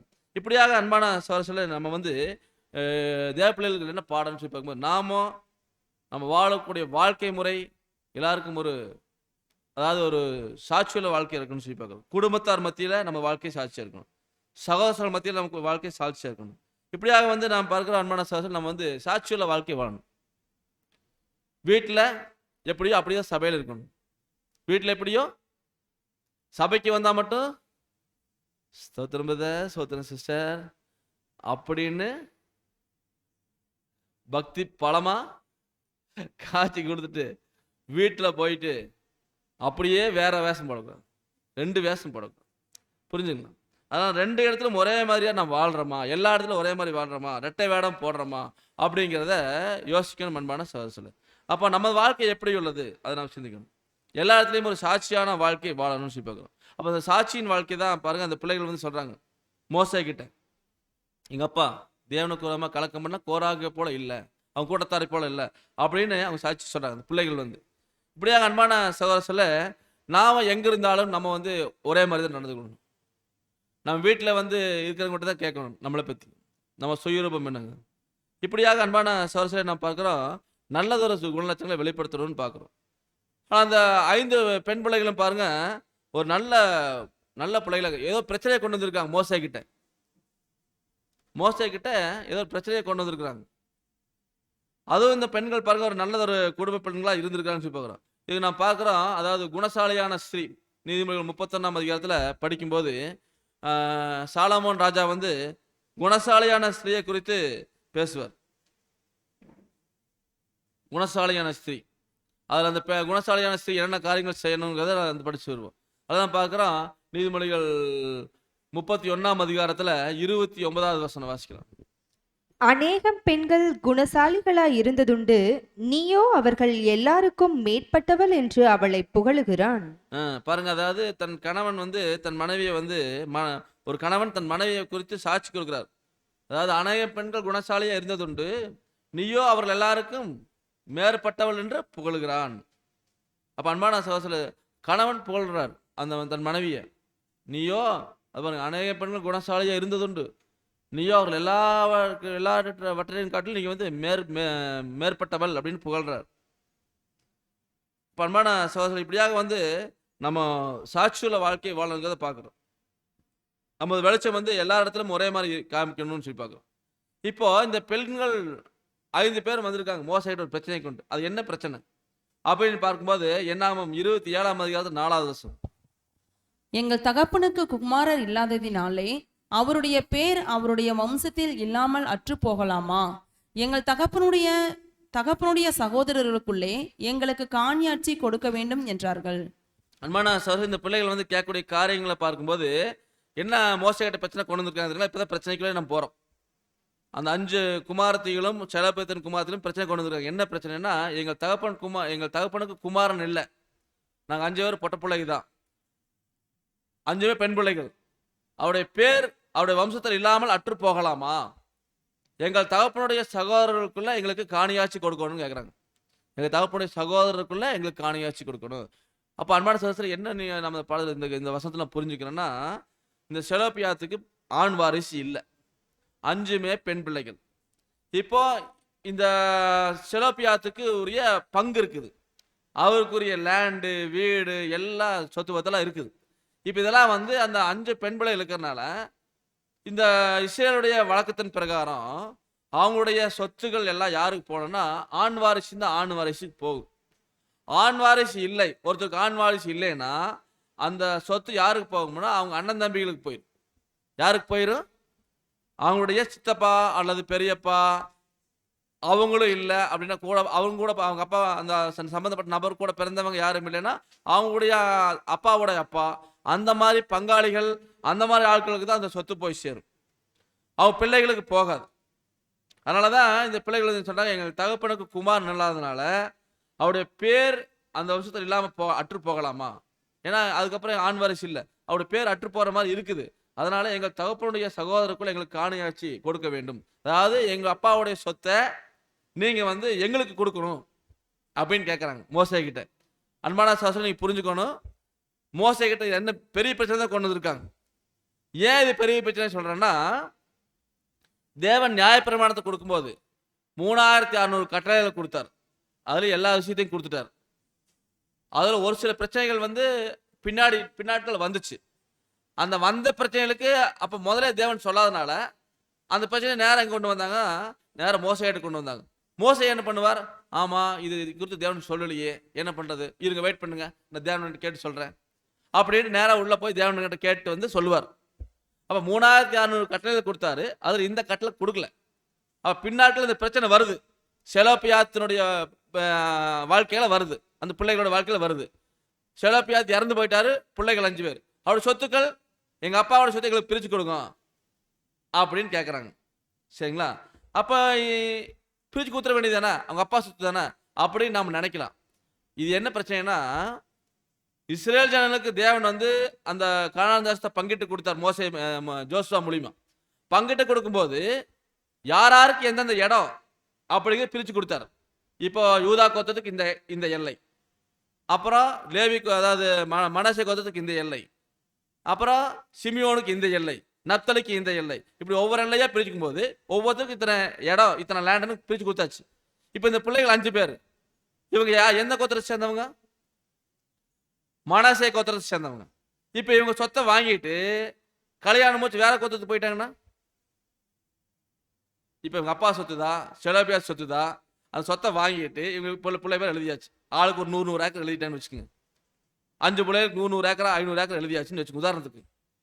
இப்போ இந்த 5 பிள்ளைல 5 கோத்திரத்தை திரும்ப முடிச்சு போயிடறாங்க. ஒருத்தங்க யூதா கோத்திரம், ஒருத்தங்க நப்தலி, ஒருத்தங்க தானு, ஒருத்தங்க ஆசேர், இப்படி ஒவ்வொரு கோத்திரத்துக்கு திரும்ப முடிச்சு போயிட்டாங்க. இவங்க போகும்போது இவங்க லேண்டோடய போயிடுவாங்க. அப்போது ஒரு பிள்ளையினுடைய 100 ஏக்கர் நிலம் யாருக்கு போய் சேர்ந்துரு? அந்த பெண் பிள்ளை வந்து யூதா கோத்திரத்தில் ஒருத்தர் திருமணம் முடிச்சாருன்னா அந்த 100 ஏக்கர் யாருக்கு போய் சேர்ந்துரு? யாருக்கு போய் சேர்ந்து போயிருமா? அப்போ இந்த மனசே கோத்திரத்தினுடைய லேண்டு அங்கே போய் சேர்ந்துரு. அதனால தேவன் என்ன பண்ணார்னா, அவங்களுடைய கோத்திரத்தினுடைய லேண்ட் அவங்ககிட்ட தான் இருக்கணும். அதனால வந்து அந்த பிள்ளைகள் இருந்ததுன்னா பிள்ளைகளுக்கு சொத்து உரிமை கிடையாது. அவங்களுடைய ஆண் வாரிசு இருந்ததுன்னா ஆண் வாரிசு சித்தப்ப மக்கள் பெரிய மக்கள் அந்த மாதிரி தான் போகணும் அப்படின்னு தேவன் கொடுத்திருந்தார். இப்போ இந்த பிள்ளைகள் வந்து இந்த பிரச்சனை தான் கொண்டு வந்து நிற்கிதுங்க. யாருக்கிட்ட? எங்கள் அப்பா சொத்து எங்களுக்கு வேணும் அப்படின்னு வந்து நிற்கிது. இப்போ வந்து மோசே வந்து அடடா இது என்னடா அது சிக்கலான பிரச்சனையாக போச்சே, என்ன பண்ணுறது அப்படின்னு யோசிக்கிறார் மோசே. அவர் தீர்ப்பு செய்ய முடியல. ஏன்னா நியாயப்பிரமாணத்தில் என்ன ஏற்கனவே தேவன் கொடுத்து கட்டளை எல்லாம் பார்க்குறாரு, இது குறித்து ஒன்றும் கொடுக்கலையே, என்னடா பண்ணுறதுன்னு யோசிக்கிறார் மோசே. அடுத்து என்ன பண்ணுறாரு? சரி வேற வழி இல்லை, நேராக தேவன்கிட்ட போறார். என்னாகும் 27:5. மோசே அவர்களுடைய நியாயத்தை கர்த்தருடைய சந்நிதியில் கொண்டு போனான். இப்போ நேரா மோசே எங்க போறார்? அவருக்கு முடியாது, இந்த பிரச்சனை தீர்ப்பு சொல்றதுக்கு முடியாது. நேரா அந்த நியாயத்தை என்ன பண்ணார்? மோசே அந்த செலபியாத்தின் குமாரத்தினுடைய நியாயத்தை கர்த்தருடைய சந்நிதியில் கொண்டு போனார். இப்போ கர்த்தருடைய சந்நிதியில் கொண்டு போறார். கொண்டு போகும்போது இப்போ அங்க நான் பார்க்கிற மண்பான சாஸ்திரம் கர்த்தருடைய என்ன பதில் சொல்றார்?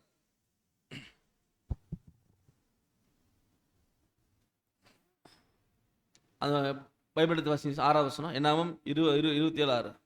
அப்பொழுது கர்த்தர் மோசேயை நோக்கி, செலோபியத்தின் குமாரத்திகள் சொல்லுகிறது சரிதான்.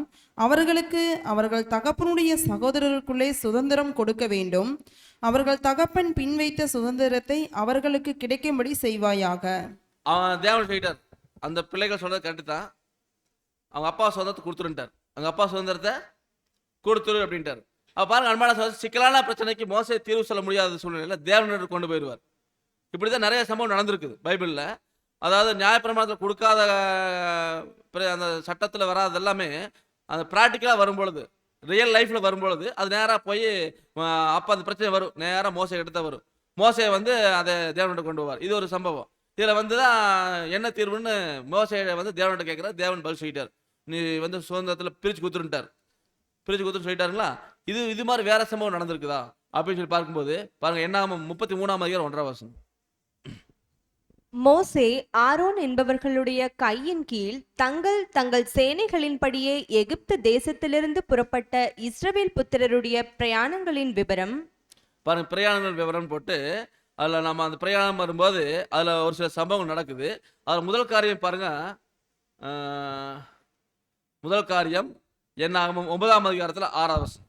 அந்நாளில் சிலர் மனித பிரேதத்தினால் தீட்டுப்பட்டதினால் பஸ்காவை ஆசரிக்க தகாதவர்களாய் இருந்தார்கள். அவர்கள் அந்நாளிலே மோசேயுக்கும் ஆரோனுக்கும் முன்பாக வந்து, பாருங்க, இப்போ பஸ்காவை எப்ப ஆசரிக்கணும் தேவன் கட்டளை கொடுத்தாரு? பஸ்காவை எப்ப ஆசரிக்கணும்? நீங்க அமைதியா இருக்கிறத பார்த்தா எனக்கே சந்தேகமா இருக்கு. நீசான் மாதம் 10ஆம் தேதி சொல்லுங்க, எப்ப ஆசரிக்கணும்? நீசான் மாதம் 14ஆம் தேதி பஸ்காவை ஆசரிக்கணும். சரிங்களா? அந்த நாளில் சிலர் மனித பிரேதத்தினால தீட்டுப்பட்டுட்டாங்க. அப்போ தீட்டுப்பட்டவங்க ஆசரிக்க கூடாது. தீட்டுப்பட்டபடினால பஸ்காவை ஆசரிக்க தகாதவர்களாக இருந்தார்கள். அவர்கள் அந்நாளில மோசேக்கு மரணம். இப்போ இந்த பிரச்சனை வந்து பஸ்காவை நீசான் மாதம் 14ஆம் தேதி ஆசரிக்கணும்னு தேவன் கொடுத்துட்டார். இப்போ இவங்க தீட்டுப்பட்டதுனால ஆசரிக்க முடியாமல் போச்சு. இப்போ என்ன பண்ணுறதுன்னு வந்து கேட்குறாங்க மோசே கிட்ட. இந்த பிரச்சனை வந்து 1000 பேருக்கு அதிபதி, 100 பேருக்கு அதிபதி, 50 பேருக்கு அதிபதி தீர்க்க முடியாது. இது மோசையை மட்டும்தான் தீர்க்க முடியும். ஏன்னா வேற சட்டத்தில் என்ன இது கொடுக்கப்படல. இப்போ நேரம் மோசைகிட்ட வந்துட்டாங்க. இப்போ மோசையை வந்து ஏன் ஆசரிக்கல அப்படிங்கிற விவரத்தெல்லாம் கேட்குறாரு. கேட்டுட்டு அடுத்தது வந்து பாருங்க, சொல்றாங்க, நாங்கள் மனித பிரேதத்தினால் தீட்டுப்பட்டவர்கள், குறித்த காலத்தில் இஸ்ரேல் புத்திரரோடு கூட கர்த்தருக்கு காணிக்கையை செலுத்தாதபடிக்கு நாங்கள் விளக்கப்பட்டிருக்க வேண்டியது என்ன அப்படின்னு அவங்க கேட்குறாங்க. அதுக்கு வந்து மோசை என்ன சொல்றாரு பாருங்க, என்ன ஆகும் 9ஆம் அதிகாரம் 8ஆம் வசனம். மோசே அவர்களை நோக்கி, பொறுங்கள், கர்த்தர் உங்களை குறித்து கட்டளையிடுவது என்ன என்று கேட்பேன் என்றான். பாருங்க, நீங்க வெயிட் பண்ணுங்க, இது குறித்து எனக்கு தெரியாது. ஆனா என்ன பண்ற, மோசே எவ்வளவு பெரிய தலைவன், அவர்கள் மூலியமா தேவன் நியாயப்பிரமாணத்தை கொடுத்து எல்லாமே பண்ணார். இப்போ மோசே இடத்துல நாம வந்து என்ன பண்ணுவோம்? எனக்கு தெரியாது, ஒன்றும் கிடையாது, நானே சொல்றேன் இரு அப்படின்னு நம்ம சொல்லுவோம். ஆனா மோசே என்ன பண்றாரு? பொறுங்க, கர்த்தர் உங்களை குறித்து கட்டளையிடுறது என்னன்னு நான் கேட்டு சொல்றேன். பாருங்க, மோசே அவ்வளோ படித்தவர், அவ்வளோ ஞானம் உள்ளவர், அவ்வளோ நியாயப்பிரமாண கட்டளையில கொடுத்து அந்த ஜனங்களை அத்தனை வருஷம் நியாயம் விசாரிச்சிருக்கார். பாருங்க, அந்த 24 லட்சம் ஜனங்கள் நியாயம் விசாரிச்சு பல்வேறு பிரச்சனையை பார்த்தவர். அப்போ எவ்வளோ அனுபவம் இருக்கு. அந்த அனுபவத்தை வச்சு அவர் சொல்லியிருக்கலாம்ல, அனுபவத்தை சொல்லியிருக்கலாம். நம்மள என்ன பண்ணுவா, எப்போ நான்லாம் எத்தனை வருஷம் எக்ஸ்பீரியன்ஸ் தெரியுமா, இது சொல்கிறேன் நிறைய வச்சுக்கிறேன் சொல்கிறேன் அப்படின்னு நாமளா நம்ம கருத்து சொல்லுவோம். ஆனால் மோசம் என்ன பண்ணுறாரு? இருக்கான்னு பார்க்குற, நியாயப்பிரமாணத்தில் இருக்குதா இல்லையே, நீ என்ன பண்ணுறது, எனக்கு ஒன்றும் தெரியாது, நான் யார்கிட்ட போய் கேட்பேன்? தேவன்கிட்ட தான் போய் கேட்பேன். உடனே போகிறார், அவளை எப்படி சொல்கிறார், பொறுங்க, கர்த்தர் உங்களை குறித்து கட்டளையிடுறது என்னன்னு நம்ம கேட்டுட்டு வந்து உங்களுக்கு சொல்கிறேன். அப்போ அன்பான சொல்லு, எவ்வளோ ஒரு மோசையோட உள்ளட்சத்தை நீங்கள் பார்க்கணுங்க. அவ்வளோ விஷயம் தெரிஞ்சால் கூட அவர் அந்த இடத்துல வந்து பாருங்கள், தெரியாதுன்னு சொல்லியிருக்காரு. நமக்கு தெரியாட்டி கூட என்ன பண்ணுவோம், தெரிஞ்ச மாதிரி ஒரு ரவுண்ட் அடிப்போம். ஏதாச்சும் விஷயத்தை ஒருத்தர் கேட்டாங்கன்னு வச்சுக்கோங்களேன், நமக்கு தெரியாதுன்னு சொல்கிறதுக்கு கேவலமாக நினச்சிட்டு அது வந்துங்க பிரதர், அது அப்படிங்க பிரதர், அது இப்படிங்க பிரதர், அங்கேங்க பிரதர், இங்கேங்க பிரதர், ஒரு ரவுண்ட் அடிச்சு பிரதர் என்ன சொல்லி எனக்கு புரியலைங்க பிரதர் அப்படின்னு ஆப்போசிட்டில் சொல்லிடுவாங்க. அப்போ நம்ம வந்து பாருங்க, நம்மளை குறித்து நம்ம என்னன்னா எந்த இடத்துல விட்டு தர மாட்டோம். ஆனால் மோசை பாருங்க, அந்த இடத்துல கௌரவமெல்லாம் பார்க்காம வெயிட் பண்ணுங்க, எனக்கு தெரியாது, நான் தேவன்கிட்ட கேட்டு சொல்கிறேன் சொல்லிட்டு. அப்போ நம்மளை எப்படி இருக்கணும், தெரிஞ்சுன்னு சொல்லணும், தெரியலன்னா தெரியல அப்படின்னு தேவன் கேட்டு சொல்லணும். அந்த மாதிரி தான் மோசையை வந்து கேட்டு சொல்லணுன்றார். அப்போ இதுக்கு என்ன தேவன் பதில் கொடுத்தார் அப்படின்னு சொல்லி பார்க்கும்போது என்ன 9:11. அவர்கள் அதை 2ஆம் மாதம் 14ஆம் தேதி அந்தி நேரமாகிய வேளையில் ஆசரித்து அதை புளிப்பில்லாத அப்பங்களோடும் கசப்பான கீரையோடும் புசித்து. பாருங்க, அதாவது 1ஆம் மாதம் 14ஆம் தேதி, நீசான் மாதம் 14ஆம் தேதி அனுசரிக்கணும். இப்போ பிரேதத்தினால் தீட்டுப்பட்டதுனால அனுசரிக்கல. இப்போ என்ன பண்ணணும்னு கேட்கும்போது மோசை போய் தேவன் கேட்குறாரு. தேவன் சொல்லிட்டாரு, நீ 2ஆம் மாதம் அடுத்த மாதம் முடியலையா, 2ஆம் மாதம் 14ஆம் தேதி அந்த நேரத்தில் அதே மாதிரி அனுசரிக்க சொல்லு அப்படின்ட்டார். அதை வந்து சொல்லிட்டார். இப்படியாக இது முதல் காரியம் தேவனிடத்தில். இப்போ நியாயப்பிரமாணம் கொடுத்ததுக்கு அப்புறம் வந்து பிரச்சனையில இது ஒரு பிரச்சனை. அடுத்தது 2வது காரியம் என்ன தெரியுங்களா? 2வது காரியம் என்னாகமம் புத்தகத்தில் 15ஆம் அதிகாரம் 32ஆம் வசனம். இஸ்ரவேல் புத்திரர் வனாந்தரத்தில் இருக்கையில் ஓய்வு நாளில் விறகுகளை பொறுக்கிக் கொண்டிருந்த ஒரு மனிதனை கண்டுபிடித்தார்கள். இப்போ வனாந்தரத்தில் இஸ்ரவேல் புத்திரர் என்ன பண்ணாங்கன்னா, ஓய்வு நாளில் விறகு பொறுக்கிட்டு ஒருத்தன், ஓய்வு நாளில் விறகுகளை பொறுக்கிக் கொண்டிருந்த ஒரு மனிதனை கண்டுபிடித்தார்கள். அப்போ அன்பான சாஸ்திரம் நான் பார்க்குறோம், நேராக அந்த மனுஷனை பார்த்து விறகு பொறுக்கிட்டு இருக்கிறான். பொறுக்கிறவனை பிடிச்சி கொண்டு வந்துட்டாங்க. எங்கே வந்துட்டாங்க? என்ன 15:33. விறகுகளை பொறுக்கின அந்த மனிதனை கண்டுபிடித்தவர்கள் அவனை மோசே ஆரோன் என்பவர்களிடத்திற்கும் சபையார் அனைவரிடத்திற்கும் கொண்டு வந்தார்கள். அப்போ அந்த ஓய்வு நாளில் விறகு பொறுக்கிட்டு அந்த மனுஷனை பிடிச்சி நேராக மோசே ஆரோன் என்பவரிடத்துல கொண்டு வந்துட்டாங்க இல்லைங்களா? கொண்டு வந்துட்டாங்க. இப்போ நேராக கொண்டு வந்து இங்கே பாருங்க, தேவனுடைய கட்டளை மீறிட்டாங்க. ஏன்னா தேவன் நியாயப்பிரமாண கட்டளை கொடுத்துருக்காரு. என்ன கொடுத்துருக்காரு? ஓய்வு நாளை பரிசுத்தமாக ஆசரிக்கணும். ஓய்வு நாள் என்ன பண்ணணும்? அதை தேவனுக்கென்று பரிசுத்தமாக ஆசரிக்கணும். ஓய்வு நாளை தேவனுக்கென்று பரிசுத்தமாக சொல்லுங்க. ஓய்வு நாளை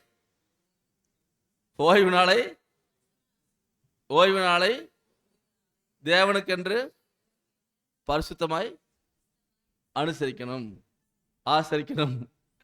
ஓய்வு நாளை தேவனுக்கென்று பரிசுத்தமாக ஆசரிக்கணும். அப்போ ஓய்வு நாள் நம்ம தேவனுக்கென்று ஆசரிக்கிறமாக நம்ம தான் முடிவு பண்ணிக்கணும். இப்படி ஒருத்தன் வந்து ஓய்வு நாளில் தேவனுடைய வேலையை அனுசரிக்காம விறகு ஊருக்கு போயிட்டான், வேலை செய்ய போயிட்டான். ஓய்வு நாள் வேலை செய்யலாமா? யாதொரு வேலையும் செய்யாமல் என்ன பண்ணியிருக்கணும்? ஓஞ்சிருக்கணும். தேவனுடைய வேலையை தான் செய்யணும். அப்போ அந்த வேலை செய்ய போயிட்டார். யாரு? ஒரு மனுஷன். அங்கே ஒரு மனிதன் போட்டிருக்குது, யார் பேரும் போடல, அவ்வளோதான். அங்கே நம்ம பேர் வேணால் போட்டுக்கலாம், சரிங்களா? நம்ம பேரை நம்ம போட்டுக்கலாம், நீங்கள் பார்த்துக்க. அந்த ஒரு மனிதன் ஞாயிற்றுக்கிழமை ஓய்வு நாள் அப்படின்னு நம்ம வச்சுக்கிறோம். அப்போ எங்கே வரணும்? இங்கே தான் வரணும். அதை விட்டு போட்டு அது விறகு பொறுக்கிட்டு அப்படிச்சிட்டாங்க. விறகு பொறுக்கிட்டு விட்டாங்க, பிடிச்சி நேரம் மோசையிட்டு கொண்டு வந்துட்டாங்க. கொண்டு வந்து இங்கே பாருங்க, நீங்கள் கட்டளை கொடுத்தீங்க, தேவன் கொடுத்துருக்காரு, இதை மீறி என்ன பண்ணிட்டான்? விறகு பொறுக்கிட்டான். ஏங்க அவன் சாப்பாட்டுக்குன்னு விறகு பொறுக்கிறாரு குத்தமா? சாப்பாட்டுக்கு அவன் போய் விறகு பொறுக்கிட்டு தான் சோறாக்க முடியும், அது ஒரு குத்தமா? அப்படி நீங்கள் நானும் யோசிக்கலாம். அப்படித்தானே நீங்கள் நானும் யோசிக்கலாம், விறகு பொறுக்கிறது ஒரு குத்தமா அப்படின்னு யோசிக்கலாம். ஆனால் கொண்டு வந்து நிறுத்திட்டாங்க. எங்கே நிறுத்திட்டாங்க? மோசே, ஆரோன் மற்றும் சபையார் அனைவரிடத்துக்கு பெரிய பட்சா கொண்டு நிறுத்திட்டாங்க. இப்போ மோசே அவர் ஓய்வு நாள் வேலை செஞ்சுட்டானா? ஏன்டா அப்படி பண்ண அப்படின்னு கேட்டு போட்டு இதுக்கு என்னடா சட்டம்னு பார்க்குறாரு. இதில் ஒன்றும் இல்லையே, என்ன பண்ணுறது அப்படின்னு என்ன பண்ணுறாரு? அடுத்தது பாரு, விறகு மாட்டிட்டா, கரெக்டாக மாட்டிட்டா, சரிங்களா? மாட்டிட்டு இப்போ அடுத்தது மோசக்கிட்ட அலசி ஆராய்ஞ்சு பார்க்குறாரு. என்ன 15:34. அவனுக்கு செய்ய வேண்டியது இன்னதென்று தீர்க்கமான உத்தரவு இல்லாதபடியினால் அவனை காவலில் வைத்தார்கள். பாருங்க, இப்போ என்னாச்சுன்னா அந்த உத்தரவு அந்த நியாயப்பிரமாணத்தை சரியாக கொடுக்கல. அவன் என்ன பண்ணிட்டாங்க? அவன் தப்பு பண்ணிட்டான், நியாயப்பிரமாணத்தை மீறிட்டான். அதனால அவனுக்கு நியாயப்பிரமாணம் மீறினவனுக்கு என்ன தண்டனை? அவன் வந்து ஒன்றும் இல்லாதனால, தீர்க்கமான உத்தரவு இல்லாதபடினால அவனை காவலில் போட்டாங்க. அவனை அப்படின்னா நம்மளை எத்தனை டைம் காவலில் போடுறதுன்னு பார்த்துக்கணும். நம்மளை ஒரு சில நாள் வர முடியாமல் போயிடுது. அப்புறம் நம்மளையும் காவலில் போட்டா, ஞாயிற்றுக்கிழமை ஏன் வரலன்னு காவலில் போட்டா, நாம் எத்தனை டைம் ஜெயிலில் போயிருக்கேன்னு பார்த்துக்குங்க. அப்படிங்களா? இப்போ காவலில் போட்டாச்சு. இப்போ அடுத்தது பாருங்க, அங்கே மோசே வந்து கத்துறதுக்கு போறார். அந்த மனிதனை குறித்து கேட்கிறார். உடனே கத்தர் என்ன பதில் சொல்றார்? படிங்க. கர்த்தர் மோசேயை நோக்கி, அந்த மனிதன் நிச்சயமாய் கொலை செய்யப்பட வேண்டும். சபையார் எல்லாரும் அவனை பாளையத்திற்கு புறம்பே கல்லெறிய கடவர்கள் என்றார். பாருங்க, தேவன் கொடுத்த என்ன? அவன் நிச்சயமா கொலை செய்யப்படணுங்கிறார். ஓய்வு நாள் அவன் அனுசரிக்காம போயிட்டானா, அவன் நிச்சயமாய் கொலை செய்யப்பட வேணுங்கிறார். விறகு ஒர்க்கனுக்கு தண்டனை பாருங்க. அவர் எல்லாரும் அவனை பாளையத்துக்கு புறம்பே கல்லெறியணும்னு சொல்லிட்டாரு. அப்பொழுது சபை எல்லாரும் கர்த்தர் மோசேக்கு கட்டளையிட்டபடியே அவனை பாளையத்துக்கு புறம்ப கொண்டு போய் கல்லெறிஞ்சு கொண்டு போட்டாங்க. இதுதான் தேவன் அந்த ஓய்வு நாள் பிரமாணத்தை மீறினது கொடுத்த தண்டனை. அன்பான அப்படி தண்டனை இப்போ செயல்படுத்தினா என்ன ஆகிறது? நாமெல்லாம் முடிஞ்சோம் இல்லைங்களா? எனக்கு தான் போகுது, உங்களுக்கு எல்லாத்துக்கும் தான் போகுது. நல்ல வேலை, அவ்வளோ இரக்கமுள்ள தேவன் நம்ம மேலே இரக்கமாக்கறனால ஏதோ கொஞ்சம் தப்பிச்சு உயிர் வாழ்ந்துட்டு இருக்கிறோம். புரியுதுங்களா? இப்படி பாருங்க, தள்ளி அடிச்சு கல்லாலே அடிச்சு கொண்டு போட்டாங்க. தேவனும் இறக்கமே பார்க்காம சொல்லிட்டார். என்ன சொல்லிட்டாரு? அவனை கல்லால் அடிச்சுதான் கொல்லட்டாரு. இப்போ நம்ம காலத்தில் எப்படி தேவன் இறக்கமா மாறிட்டாருன்னு பாருங்க. அதுக்கு நம்ம தேவனுக்கு நன்றி சொல்லணும். புரிஞ்சுங்களா இல்லைங்களா? இல்லைன்னா ஒவ்வொரு வாரத்தில் ஒவ்வொரு ஆள் போய் இப்போ சபையில் ஆளே இருக்காது. சபையில் ஆளே இருக்காது. கல்லடிப்பட்டு சாக வேண்டியது ஒவ்வொருத்தர். அப்படித்தான் போயிடும். அன்பான சகோதர, இப்படியாக தேவனுடைய இறக்கத்தினால நம்ம பொழைச்சிட்டு இருக்கிறது மட்டும் நம்ம இந்த நேரத்தில் நான் நினச்சிட்டு நம்ம இதை கடந்து அடுத்தது 3வது காரியத்துக்கு போயிடலாம். 3வது காரியம் என்னன்னு சொல்லி பார்க்கும்போது, இந்த செலோபியாத்தின் குமாரத்தின் பிரச்சனை. 2 காரியத்துக்கு வந்து நம்ம பார்த்தோம். சரியான ஆலோசனை இல்லாதனால அது கரெக்டாக தேவனத்தில் மோசே போய் பெற்றுக்கொண்டு அதுக்கு தீர்ப்பு கொடுத்துட்டார். இப்போ 3வது பிரச்சனை இந்த பிரச்சனை, இந்த செலோபியாத்தினுடைய குமாரத்தினுடைய பிரச்சனை வருது. 3வது பிரச்சனையாக வந்து நிற்குது.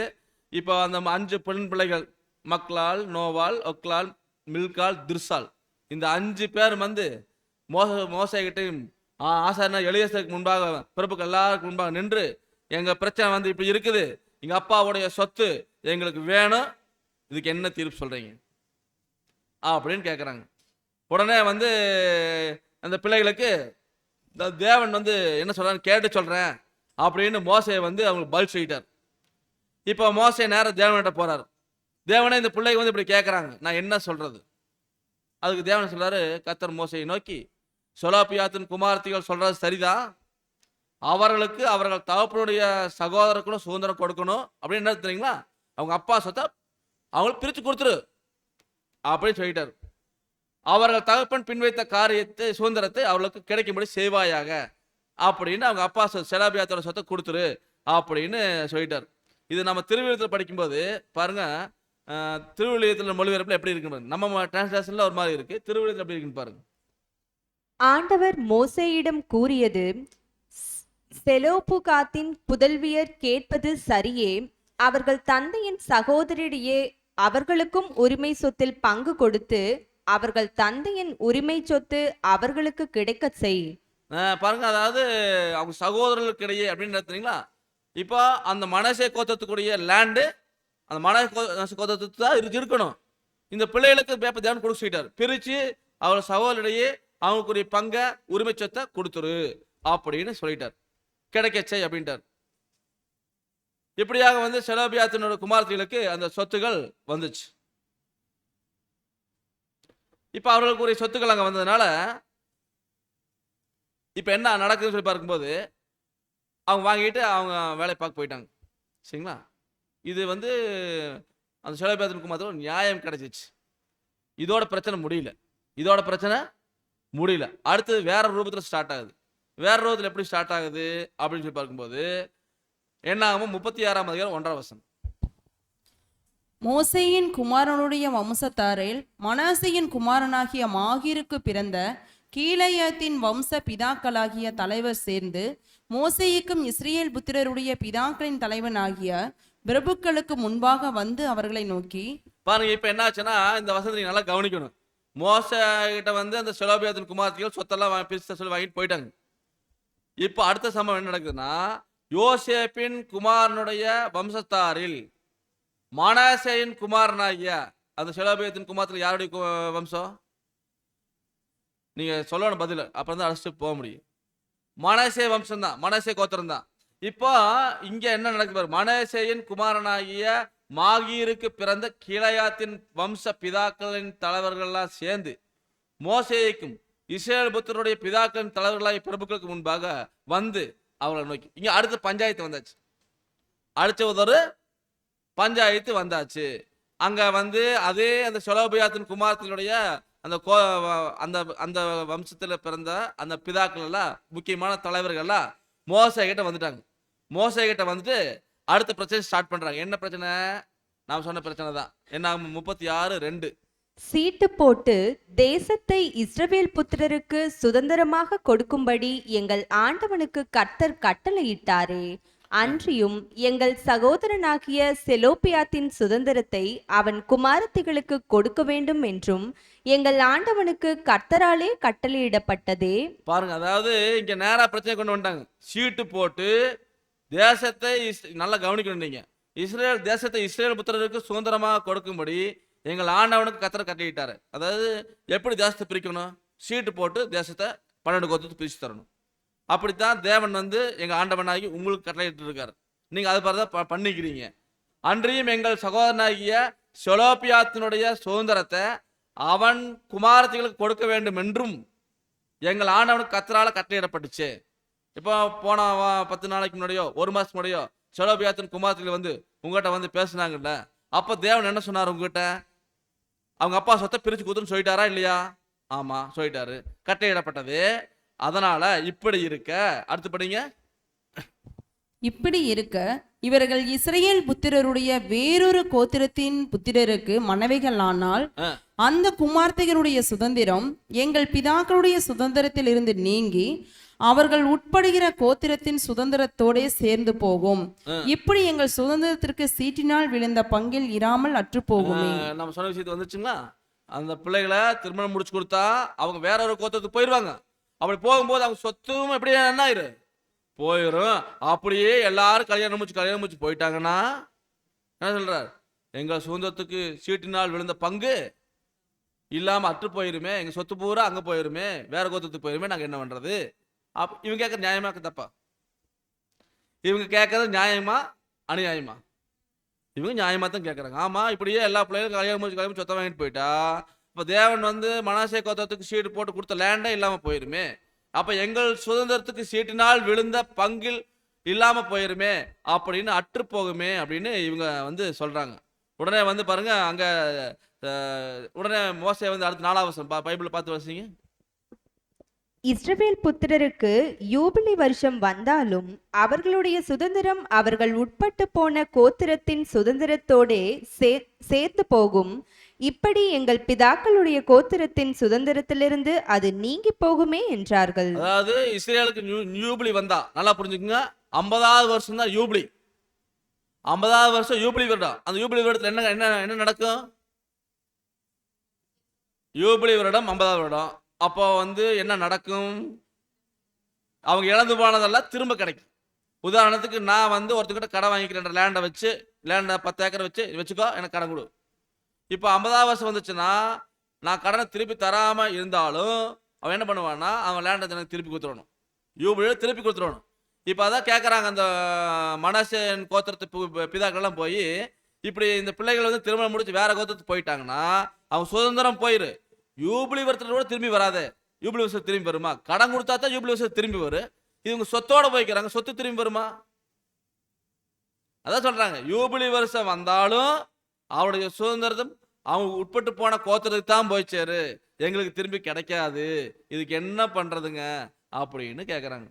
இது மோசே யோசிக்கிற சிக்கலான பிரச்சனையா இருக்குது. என்னடா பண்றதுன்னு யோசிக்கிறார் மோசே. அப்பொழுது மோசே கர்த்தருடைய கட்டளையின் பிரகாரமா அங்க விசாரிக்க போயிட்டார். யோசேப்பின் புத்திரர் சொல்றது சரிதான், ஆமா நீங்க சொல்றது சரியா தான் இருக்குது. இப்போ நான் என்ன பண்றது? நான் தான் அந்த தீர்ப்பு தேவன்கிட்ட கேட்டு சொல்லி அந்த பிள்ளைகளுக்கு சொத்தை பிரிச்சு கொடுத்தாச்சு. இப்போ என்ன பண்றது அப்படின்னு ஒரே குழப்பமா இருக்கு. இப்போ அடுத்து என்ன பண்றாரு பாருங்க. அடுத்தது நேர கத்திரத்துல போறாரு. என்ன 36:6. கர்த்தர் செலோபியாத்தின் குமாரத்திகளை குறித்த காரியத்தில் கட்டளையிடுகிறதாவது, அவர்கள் தங்களுக்கு இஷ்டமானவர்களை விவாகம் செய்யலாம், ஆனாலும் தங்கள் பிதாவின் கோத்திர வம்சத்தாரில் மாத்திரம் அவர்கள் விவாகம் செய்ய வேண்டும். பாருங்க, அந்த பிள்ளைகள் வந்து 5 பேரும் அவங்களுக்கு எப்படி விருப்பமோ அப்படி திருமணம் முடிச்சுக்கலாம் சொல்றாரு பாருங்க. கர்த்தர் செலோபியாத்தின் குமாரத்திகளை குறித்து சொன்ன காரியத்தில் கட்டளை எடுக்கிறது என்னன்னா, அவர்கள் தங்களுக்கு இஷ்டமான யாரையும் திருமணம் முடிச்சுக்கலாம். அந்த பெண் பிள்ளைகள் 5 பேரும் அவங்களுக்கு விரும்பின யாரை வேணாலும் திருமணம் முடிச்சுக்கலாம், ஆனாலும் தங்கள் பிதாவின் கோத்திர வம்சத்தால் மாத்திரமே அவர்கள் விவாகம் செய்யணும். யாரை வேணாலும் திருமணம் முடிச்சுக்கலாம், ஆனா அந்த மனாசே கோத்திரத்துல திருமணம் முடிக்கணும். அதை விட்டு போட்டு வேற கோத்திரத்தில் திருமணம் முடிக்க கூடாது. அதான் சொல்றாரு, அவங்களுடைய பிதாக்களின் கோத்திரத்துல தான் விவாகம் செய்யணும். இப்படியே இஸ்ரேல் புத்திரரின் சுதந்திரம் ஒரு கோத்திரத்தை விட்டு வேறொரு கோத்திரத்துக்கு போகாது இருக்கும். இஸ்ரேல் புத்திரர் அவரவர் தங்கள் பிதாக்களுடைய கோத்திரத்தின் சுதந்திரத்தில் நிலை கொண்டிருக்க வேண்டும். அந்த கோத்திரத்தினுடைய சுதந்திரம் வேற ஒருத்தருக்கு போகக்கூடாது, வேறொரு கோத்திரத்துக்கு போகக்கூடாது. அதனாலதான் தேவன் சொன்னார், அந்த பிள்ளைகள் 5 பேரும் யார திருமணம் பண்ணலாம், யாரை வேணாலும் திருமணம் பண்ணலாம், ஆனா அவங்களுடைய பிதாக்களுடைய கோத்திரத்தில் மட்டும்தான் திருமணம் பண்ணணும் அப்படின்ட்டார் தேவன். அதான் பாருங்க, அதில் படிச்சோம் 8வது வசனம்.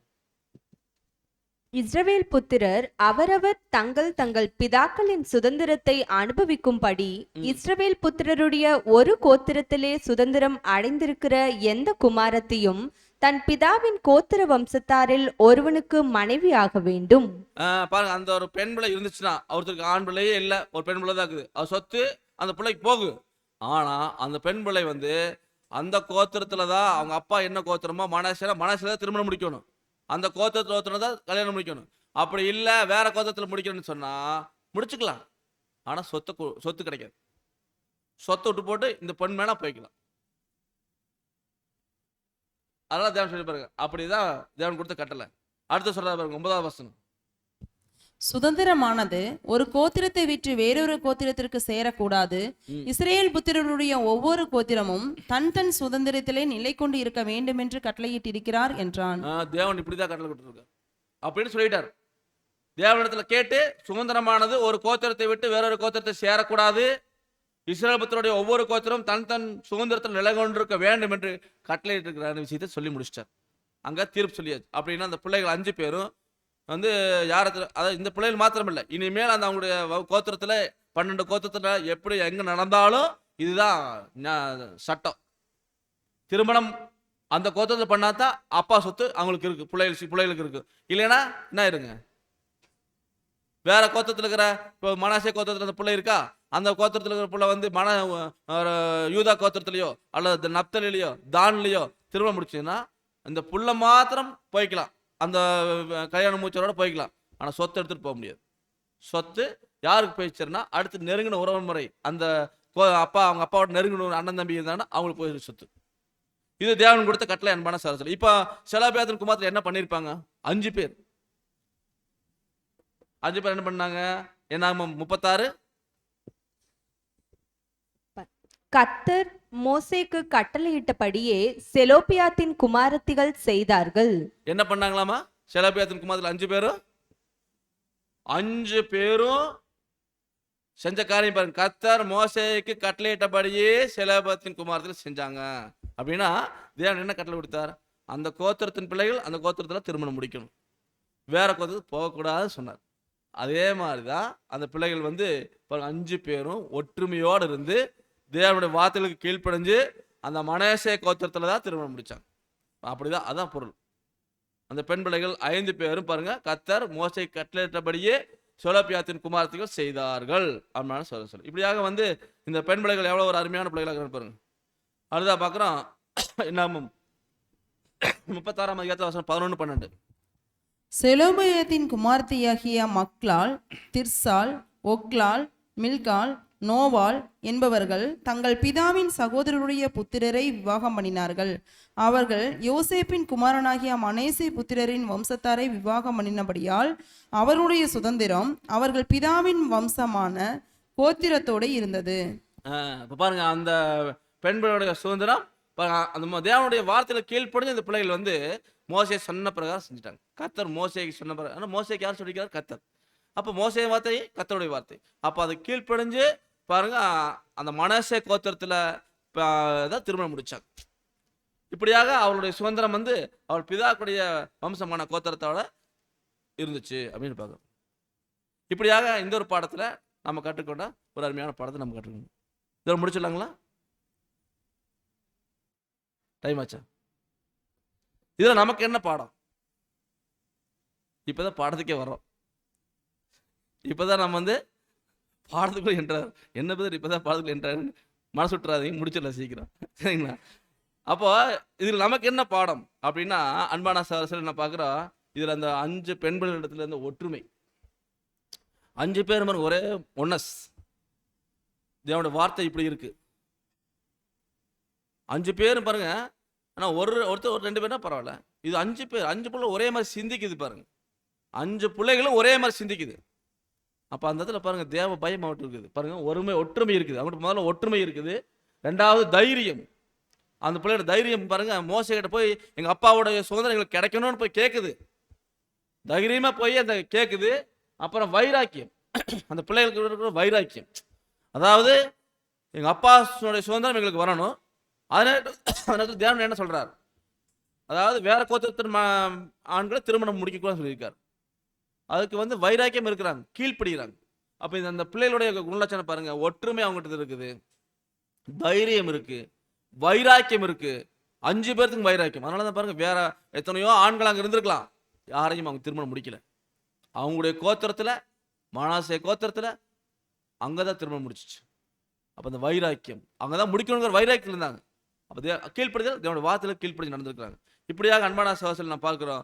ஒற்றுமை, தைரியம், வைராக்கியம், கீழ்ப்படிதல், இது எல்லாமே இந்த ஒரு 5 பெண்களிடத்தில் நம்ம பார்க்கிறோம்.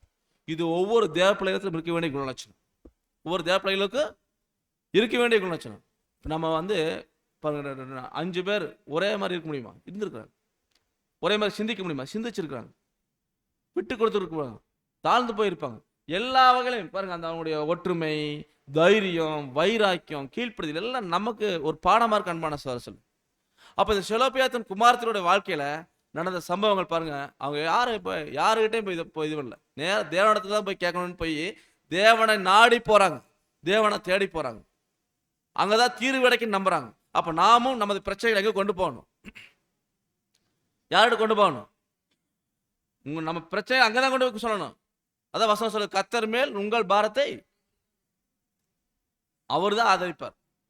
அப்ப நேரா தேவனை, இவங்க பிரச்சனை தேவனிடத்துல கொண்டு போனாங்க. நம்ம பிரச்சனை நாம சுமந்தனா நம்மளால சுமக்க முடியாது. நம்ம பாரத்தை அவர் மேல வைக்க சொல்றாரு. நாம தான் வியாக்கியானம் பேசி நம்ம பாரத்தை நாமளே சுமந்துட்டு நம்ம தேவன் மேல வைக்கிறது இல்லை. அவருக்கு கை வலிக்கு, அவருக்கு கால் வலிக்குன்னு நம்ம பாரத்தை இல்லைங்க ஆண்டவர் நாங்களே சுமந்துக்கிறோம். அப்ப நாமளே சுமந்துட்டே இருக்க வேண்டியதுதான். கர்த்தர் மேல் உன் பாரத்தை வச்சுன்னு சொல்லிட்டார், வைக்கணும். அப்ப அன்பான சகோதரர், இந்த பிள்ளைகள் நேரா போய் அவங்க பிரச்சனைக்கு பாருங்க, அப்பா சுதந்திரம் கிடைக்கும்னு நினைச்சாங்க. அந்த சுதந்திரத்துக்கு என்ன பண்ணணும்? இப்ப நாம வந்து பாருங்க, நமக்கு என்ன விருப்பம்னா நம்ம அப்பா சுதந்திரம் நமக்கு கிடைக்கணும். நம்ம அப்பா யாரு? நம்ம அப்பா யாருங்க? அவருடைய சுதந்திரத்தில் நமக்கு பங்கு வேணுமா வேண்டாமா? வேணும்னு நினைக்கிறீங்க, வேண்டாம்னு நினைக்கிறீங்களா? ஏதோ சொல்லுங்க. வேணும்னா வேணும்னு சொல்லுங்க, வேண்டாட்டி வேண்டான்னு சொல்லுங்க. வேணும். நம்ம அப்பா சுதந்திரத்தில் நமக்கு பங்கு வேணும். அப்ப செலோப்பியாத்தின் குமாரத்தில் என்ன பண்ணாங்க? அதுக்கு தகுதி இல்லை. ஆனா ஒரு வழி இருக்கு. அந்த சொத்தை அடையணும், அந்த சுதந்திரத்தை அடையணும்னா வழி இருக்கு. என்ன வழி? தேவனுடைய வார்த்தைகள். இங்கேயே தான், இதே கோத்திரத்துல இங்கேயே திருமணம் முடிக்கணும் அப்படின்னா அந்த சுதந்திரம் நமக்கு கிடைக்கும். அப்படின்னா நம்ம தேவனை, அப்படின்னா என்ன, அங்க தேவனுடைய சுதந்திரம் பெற்றுக்கணும்னா, தேவனுடைய ஆசீர்வாதத்தை பெற்றுக்கணும்னா நம்ம தேவனுடைய காரியங்களை நிலை கொண்டிருக்கணும். அதை விட்டு வெளியே போயிடக்கூடாதுங்கிறதா புரிஞ்சுக்கிறோம். அப்ப தேவனுடைய காரியங்கள், தேவனுடைய வசனங்கள், அவருடைய சத்தியங்கள், அவர் காட்டக்கூடிய வழி அதுதான் நிற்கணும். அதை விட்டு வெளியே போனோம்னா சுதந்திரம் இருக்காது. சுதந்திரம் இருக்காதுன்னா நம்முடைய சொத்து இல்லைன்னு அர்த்தம். தேவனுடைய சொத்து நமக்கு கிடைக்காம போயிடும்னு அர்த்தம். அப்ப தேவனுடைய சொத்து என்ன தெரியுங்களா? அவருடைய பிள்ளைகள் ஆகக்கூடிய ஒரு வாய்ப்பு, அவருடைய குமாரனுக்கு மனவாட்டி ஆகக்கூடிய வாய்ப்பு, அவர் திருச்சி ஆகக்கூடிய வாய்ப்பு. இந்த வாய்ப்புக்குள்ள தான் நாம இருக்கிறோம். அதுதான் நமக்கு கிடைக்கக்கூடிய சுதந்திரம். அந்த சுதந்திரம் கிடைக்கணும்னா நம்ம கிட்ட ஒற்றுமை இருக்கணும், ஒரு மனப்பாடு இருக்கணும், நம்ம கிட்ட தைரியம் இருக்கணும், நம்ம கிட்ட வைராக்கியம் இருக்கணும். நம்மகிட்ட கீழ்ப்படிதல் இருக்கும். இது இருந்துச்சுன்னா நிச்சயமா நமக்கு அந்த ஆசீர்வாதம் கிடைக்கும். அன்பான சகோதரர், எப்படி அந்த செலோபியாத்தின் குமார்த்திகளுக்கு கிடைச்சிச்சோ அதே மாதிரி நமக்கும் கிடைக்கும். அப்போ செலோபியாத்தின் குமார்த்திகள் மூலமா நமக்கு இந்த பாடத்தை நம்ம கற்றுக்கொள்றோம். இப்போ பாடம் இதோட முடிஞ்சிச்சானா இல்லை, பாடம் இனிமேல் தான் ஸ்டார்ட் ஆகுது. அன்பான சகோதரர், இப்போ என்ன ஸ்டார்ட் ஆகுதுன்னு சொல்லி பார்க்கும்போது இங்கே கர்த்தராகிய இயேசு கிறிஸ்துவின் வம்ச வரலாறு. நாம் ஏற்கனவே கடந்த வாரங்களுக்கு ஒரு சில வாரங்கள் முன்பதாக 5 புறஜாதி பெண்கள் பாடம் பார்த்தோம். ஆண்டவராகிய இயேசு கிறிஸ்துவின் வம்ச வரலாறுல எப்படி 5 புறஜாதி பெண்கள் இடம்பெற்றாங்கன்னு பார்த்தோம். அதுல அதனுடைய தொடர்ச்சியாக கூட நம்ம வச்சுக்கலாம். இதுல இயேசு கிறிஸ்துவின் வம்ச வரலாறு, இயேசு கிறிஸ்துவினுடைய வம்ச வரலாறுல நீங்க பாருங்க அன்பான சகோதரர், மத்தேயு 1ஆம் அதிகாரத்தை 1ஆம் வசனம் எடுத்துக்கங்க. நீங்க ஆபிரகாம் 1ஆம் அதிகாரம் 1ஆம் வசனம் படிங்க. ஆபிரகாமின் குமாரனாகிய தாவீதின் குமாரனான இயேசு கிறிஸ்துவனுடைய வம்ச வரலாறு. அப்ப பாருங்க, ஆபிரகாமின் குமாரனாகிய தாவீதின் குமாரனான இயேசு கிறிஸ்துவின் வம்ச வரலாறு. ஆபிரகாமின் குமாரன், தாவீதின் குமாரன், இயேசு கிறிஸ்து. அந்த வம்ச வரலாறுல படிச்சுட்டு வரும்போது நீங்க நல்லா பாருங்க,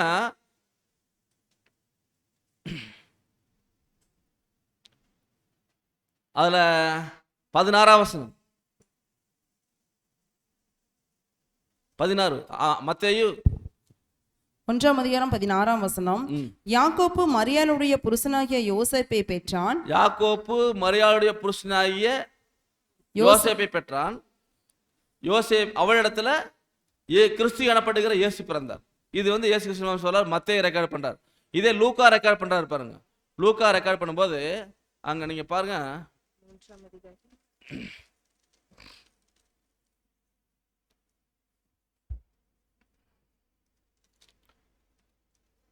அதாவது 23 படிங்க. அப்பொழுது இயேசு ஏறக்குறைய 30 வயதுள்ளவரானார். அவர் யோசேப்பின் குமாரன் என்று எண்ணப்பட்டார். அந்த யோசேப்பு ஏலியின் குமாரன். ஏலி மாத்தாத்தின் குமாரன். மாத்தாத் லேவியின் குமாரன். லேவி மெல்கியின் குமாரன். மெல்கி யன்னாவின் குமாரன். யன்னா யோசேப்பின் குமாரன். யோசேப்பு மத்தத்தியாவின் குமாரன். மத்தத்தியா ஆமோஸின் குமாரன். ஆமோஸ் நாகூமின் குமாரன். நாகூம் எஸ்லியின் குமாரன். எஸ்லி நங்காயின் குமாரன். 32 படிங்க. இப்படியே நிறைய வம்ச வரலாறு வருது. அது 32. தாவீது ஈசாயின் குமாரன். தாவீது ஈசாயின் குமாரன்.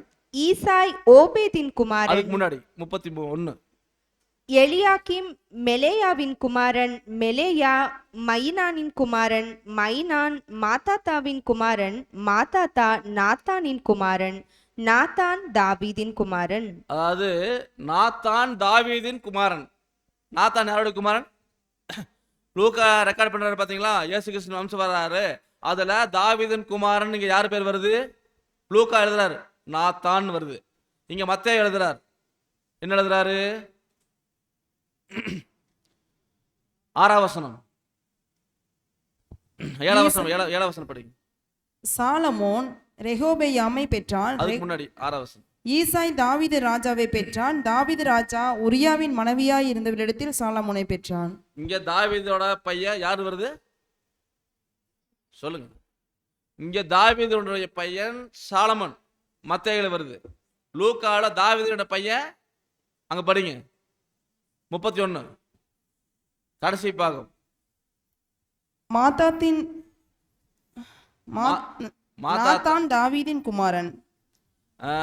அதாவது மாத்தாத்தா நாத்தானின் குமாரன். நாத்தான் வந்து தாவீதின் குமாரன்.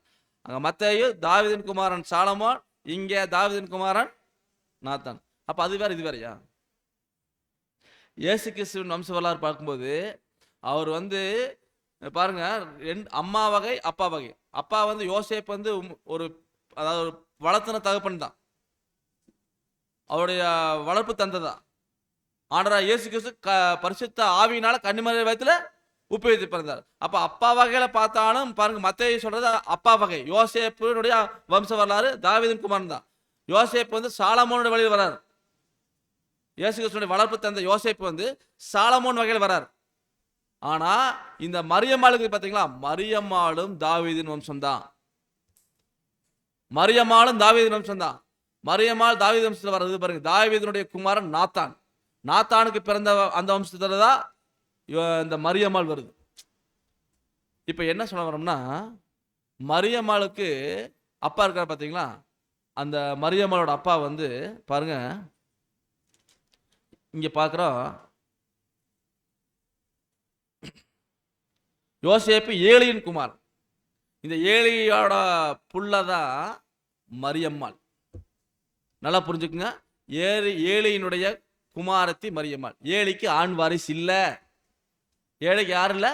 நீ நல்லா புரிஞ்சுக்கணும். இப்போ தான் பாடத்தின் மையக்கரு பாயிண்ட்டுக்கு வந்திருக்கிறோம். அதாவது ஏழைக்கு ஆண் வாரிசு இல்லை, ஒரே ஒரு பெண் பிள்ளை தான். யாருது? மரியாள். அப்போ மரியாளுக்கு வந்து அவங்க அப்பா சொத்து கிடைக்கணும்னா, அப்பா சொத்து கிடைக்கு. செலோபியாத்தின் குமாரத்திற்கு அன்னைக்கு போட்ட சட்டத்தின் பிரகாரம் இங்கே மரியம்மாளுக்கு ஏழையோட சொத்து வரும். ஆனால் இந்த மரியம்மாள் யாரை திருமணம் முடிக்கணும்? இந்த யூதா கோத்திரத்தில் திருமணம் முடிக்கும். அப்போ யோசேப்பு எந்த கோத்திரம்? யோசேப்பு எந்த கோத்திரம்? யூதா கோத்திரம் தான். தாவீது வம்சம் தான். மரியம்மாளும் தாவீது வம்சம் தான். யோசேப்பும் தாவீது வம்சம் தான். அப்போ பாருங்க, தாவீது சாமுவேல் யோசேப்பு. இங்கே தாவீது நாத்தான் மரியம்மாள். புரிஞ்சுங்களா? அப்போ இந்த மரியம்மாள் பாருங்க, அன்னை கத்தரா இயேசு கிறிஸ்து மரியம்மாள் வயிற்றுல பிறப்பாருன்னு தான் அன்னைக்கு சலோபியாத்தின் குமாரத்திற்கு தேவன் வந்து கட்டளை கொடுத்தார். என்னன்னு இந்த பஞ்சாயத்து அங்கேயே வந்திருக்குது. ஏன் அந்த பிரச்சனை அங்கே வந்து தெரியுங்களா? பின்னாட்களில் என்னுடைய குமாரன் இயேசு கிறிஸ்து மரியம்மாள் வயிற்றுல பிறப்பார். இப்போ மரியம்மாள் வயிற்றுல பிறக்கும்போது மரியம்மாள் வந்து அவங்க அப்பாவுக்கு ஒரு பிள்ளை. அப்படின்னா இயேசு கிறிஸ்து பாருங்க, மரியம்மாள் வந்து திருமணம் முடிக்கும்போது வேற ஒரு கோத்திரம் திருமணம் முடிச்சு போயிடுச்சுன்னா, மரியம்மாள் யூதா கோத்திரம். திருமணம் முடிச்சது ஒரு நப்தலி கோத்திரத்தை திருமணம் முடிச்சு போயிருந்துச்சுன்னா, இயேசு கிறிஸ்து எந்த கோத்திரத்தை வரணும்? இயேசு கிறிஸ்து எந்த கோத்திரத்தில் பிறப்பார்? யூதாவிலிருந்து செங்கோல் வரும் அப்படின்னு தீர்க்கதரிசனம் சொல்லப்பட்டிருக்கு. யூதா கோத்திரத்தில் தான் பிறப்பார். பெத்லகேமில் யூதயாவில் தான் பிறப்பார். அப்போ யூதா கோத்திரத்தில் பிறப்பார் நிறையா தீர்க்கதரிசனம் சொல்லப்பட்டிருக்குது. அப்படிங்கும்போது இந்த மரியம்மாள் வந்து பார்த்தீங்கன்னா, ஆக்சுவலாக வந்து மரியம்மாள் புருஷனோட சேராமல் பாருங்க, பரிசுத்தாவினால் கன்னிமரியாளத்தில் போய் பிறந்துச்சு. அந்த குழந்தைக்கு பாருங்க, அப்பா வந்து யோசேப்பு கிடையாது, பரிசுத்தாவினுடைய கிருபையினால அங்கே கிடைச்சது. அப்போ இந்த மரியம்மாள் வந்து வேற கோத்திரத்தை திருமணம் முடிச்சு போயிருந்துச்சுன்னா, ஆண்டவராக இயேசு கிறிஸ்து யூதா கோத்திரத்தில் பிறந்தான்னு சொல்ல முடியாமல் போயிருக்கு. அதனால தான் பாருங்க, மரியம்மாள் வந்து பாருங்க அந்த குழந்தைய வந்து பெற்றெடுத்துச்சு. தன்னுடைய கோத்திரத்தினுடைய இருக்கக்கூடிய ஒரு நபர் யோசேப்பு, அவரை திருமணம் முடிக்க சம்மதிச்சது. இந்த கட்டளைக்கு கீழ்ப்படிஞ்சிருக்கு மரியம்மாள். கட்டளைக்கு கீழ்ப்படிஞ்சு அந்த நம்ம ஆண்டவராக இயேசு கிறிஸ்துவை பெற்றெடுத்துச்சு. அன்பான சகோதரர்களே, அதான் ஆண்டவராக இயேசு கிறிஸ்துவுக்கு சொல்லப்பட்ட தீர்க்கதரிசனம் படிக்கும்போது பாருங்க, எரேமியா 23:4. அவைகளை மேய்க்கத்தக்கவர்களையும் அவைகள் மேல் ஏற்படுத்துவேன். இனி அவைகள் பயப்படுவதும் இல்லை, கலங்குவதும் இல்லை, காணாமற் போவதும் இல்லை என்று கர்த்தர் சொல்லுகிறார். அடுத்தது, இதோ நாட்கள் வரும் என்று கர்த்தர் சொல்லுகிறார். அப்பொழுது தாவீதுக்கு ஒரு நீதியுள்ள கிளையை எழும்ப பண்ணுவேன். அவர் ராஜாவாய் இருந்து ஞானமாய் ராஜரிகம் பண்ணி பூமியிலே நியாயத்தையும் நீதியையும் நடப்பிப்பார். பாருங்க, இங்க ஆண்டவர் இயேசு கிறிஸ்து தாவீதின் குமாரனா பிறப்பாருங்கிறது அவருக்கு சொல்லப்பட்ட வசனம் தான். பாருங்க, இதோ நாட்கள் வரும் என்று கர்த்தர் சொல்லுகிறார். அப்பொழுது தாவீதுக்கு நீதியுள்ள கிளையை எழும்ப பண்ணுவேன். அந்த நீதியுள்ள கிளை யாருங்க? இயேசு கிறிஸ்து. அவர் ராஜாவா இருந்து பூமியில தன் ஞானமா நான் ராஜரீகம் பண்ணி பூமியில நியாயத்தை நீதி நடப்பிக்கிறேன்னா யாருன்னா இயேசு கிறிஸ்து குறித்து சொல்லப்பட்ட வசனம் தான் அது, தீர்க்கதரிசனம். அப்போ அன்பான சகோதரர்களே, கர்த்தரா இயேசு கிறிஸ்து குறித்து சொல்லப்பட்ட தீர்க்கதரிசனங்கள், யூதாவிலிருந்து செங்கோல் முளைக்கும். அப்போ யூதாவிலிருந்து தான் முளைக்கணும் செங்கோல், வேற கோத்திரத்திலிருந்து முளைக்கக்கூடாது. அப்போ மரியம்மாள் வந்து ஏழைக்கு ஒரே பிள்ளைங்கும் போது அந்த சுதந்திரம் செலபியாத்தின் குமாரத்துக்கு கிடைச்ச அதே சுதந்திரம் மரியம்மாளுக்கு இருக்கு. அந்த அம்மா வேற ஒரு கோத்திரத்தை திருமணம் முடிச்சு போயிடுச்சுன்னா, ஆண்டவராக இயேசு கிறிஸ்து தாவீதின் கோத்திரத்தில் நீதியுள்ள கிளையா வர முடியாது. அப்ப அன்பான சகோதரர், இங்க தேவன் லிங்க் பண்றாரு பாருங்க. அங்க நடந்த பிரச்சனையை இங்க லிங்க் பண்றார். அப்ப இதுதான் வேத வாக்கியங்களை ஆராய்ந்து பாருங்கள். அப்ப பாருங்க அன்பான சகோதரர், மரியம்மாள் வந்து என்ன பாடுது பாருங்க, லூக்கா 1:46. அப்பொழுது மரியாள், என் ஆத்துமா கர்த்தரை மகிமைப்படுத்துகிறது. என் ஆத்துமா கர்த்தரை மகிமைப்படுத்துகிறது. மரியம்மாள் வந்து காபிரியல் தூதன் சொல்றார் மரியம்மாள் கிட்ட, உனக்கு ஒரு குழந்தை பிறக்க போகுது, அது உன்னதமான குமாரன்னு சொல்லப்படும். இதுக்காகத்தான் காலகாலமாக வாங்கிட்டு இருக்கிறாங்க இஸ்ரேல் ஜனங்க. அப்போ அந்த காரியம் நடக்குதுங்கிறத காபிரியல் தூதன் வந்து சொல்றாரு. யாருக்கிட்ட? மரியம்மாள் கிட்ட சொல்றாரு. அதான் லூக்கா 1ஆம் அதிகாரத்தில் நான் படிக்க அதில் தொடர்ந்து, நீ கர்ப்பவதியாய் ஒரு குமாரனை பெறுவாய், அவருக்கு இயேசுன்னு பெயரிடுவாயாக, அவர் பெரியவராய் இருப்பாரு, உன்னதமான குமாரன் சொல்லப்படுவாரு, கர்த்தராகிய தேவனுடைய பிதாவாகிய தாவீதின் சிங்காசனம் அவர் கொடுப்பார் சொல்றார் காபிரியேல் தூதன். அவர் யாக்கோபின் குடும்பத்தாரை என்னென்றைக்கும் அரசாளுவார், அவருடைய ராஜ்யத்துக்கு முடிவுறாது. இதை மரியம்மாள் கேட்டு, ஐயோ எப்படி ஆகும், நான் புருஷனை அறியேனே, எப்படி இது நடக்கும் அப்படின்னு கேட்குது. அதான் தேவதூதன் காபிரியேல் சொல்றாரு, தேவதூதன் அவருக்கு பிரதியுத்தரமாக, பரிசுத்த ஆவி உன்மேல் வரும், உன்னதமான பலன் உன்மேல் நிழலிடும், அதனால் உன்னதத்தில் பிறக்கிறது பரிசுத்தம் உள்ளது என்று சொல்லப்படும். இப்படியாக வந்து அங்கே வந்து மரியம்மாளுக்கு ஒரு ஆசீர்வாதம் கிடைச்சோன்னே அந்த அம்மா பாருங்க எவ்வளோ சந்தோஷப்படுது. ஆனால் நீங்கள் யோசனை பண்ணி பாருங்க, கணவனுடன் சேராமல் ஒரு கர்ப்பவதியாகி ஒரு குழந்தை உருவாச்சுன்னா எவ்வளோ கேவலமாக பேசுவாங்க. இந்த மரியம்மாள் வந்து என்ன சொல்லுது பாருங்க, அப்பொழுது மரியம்மாள் என் ஆத்துமா கர்த்தரை மகிமைப்படுத்துகிறது, எப்படி சொல்லுது பாருங்க. அப்புறம் அடுத்து சொல்லுது பாருங்க 47ஆம் வசனம்,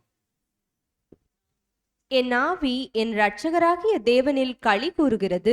என் ஆவி இரட்சகராகிய தேவனுக்குள்ள களி கூறுது அப்படின்னு அந்த மரியம்மாள் வந்து பாடுது.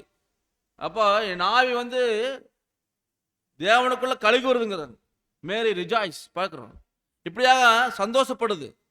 அடுத்து சொல்லுது பாருங்க லூக்கா 1:48, அவர் தம்முடைய அடிமையின் தாழ்மையை நோக்கி பார்த்தார், இதோ இது முதல் எல்லா சந்ததிகளும் என்னை பாக்கியவதி என்பார்கள்.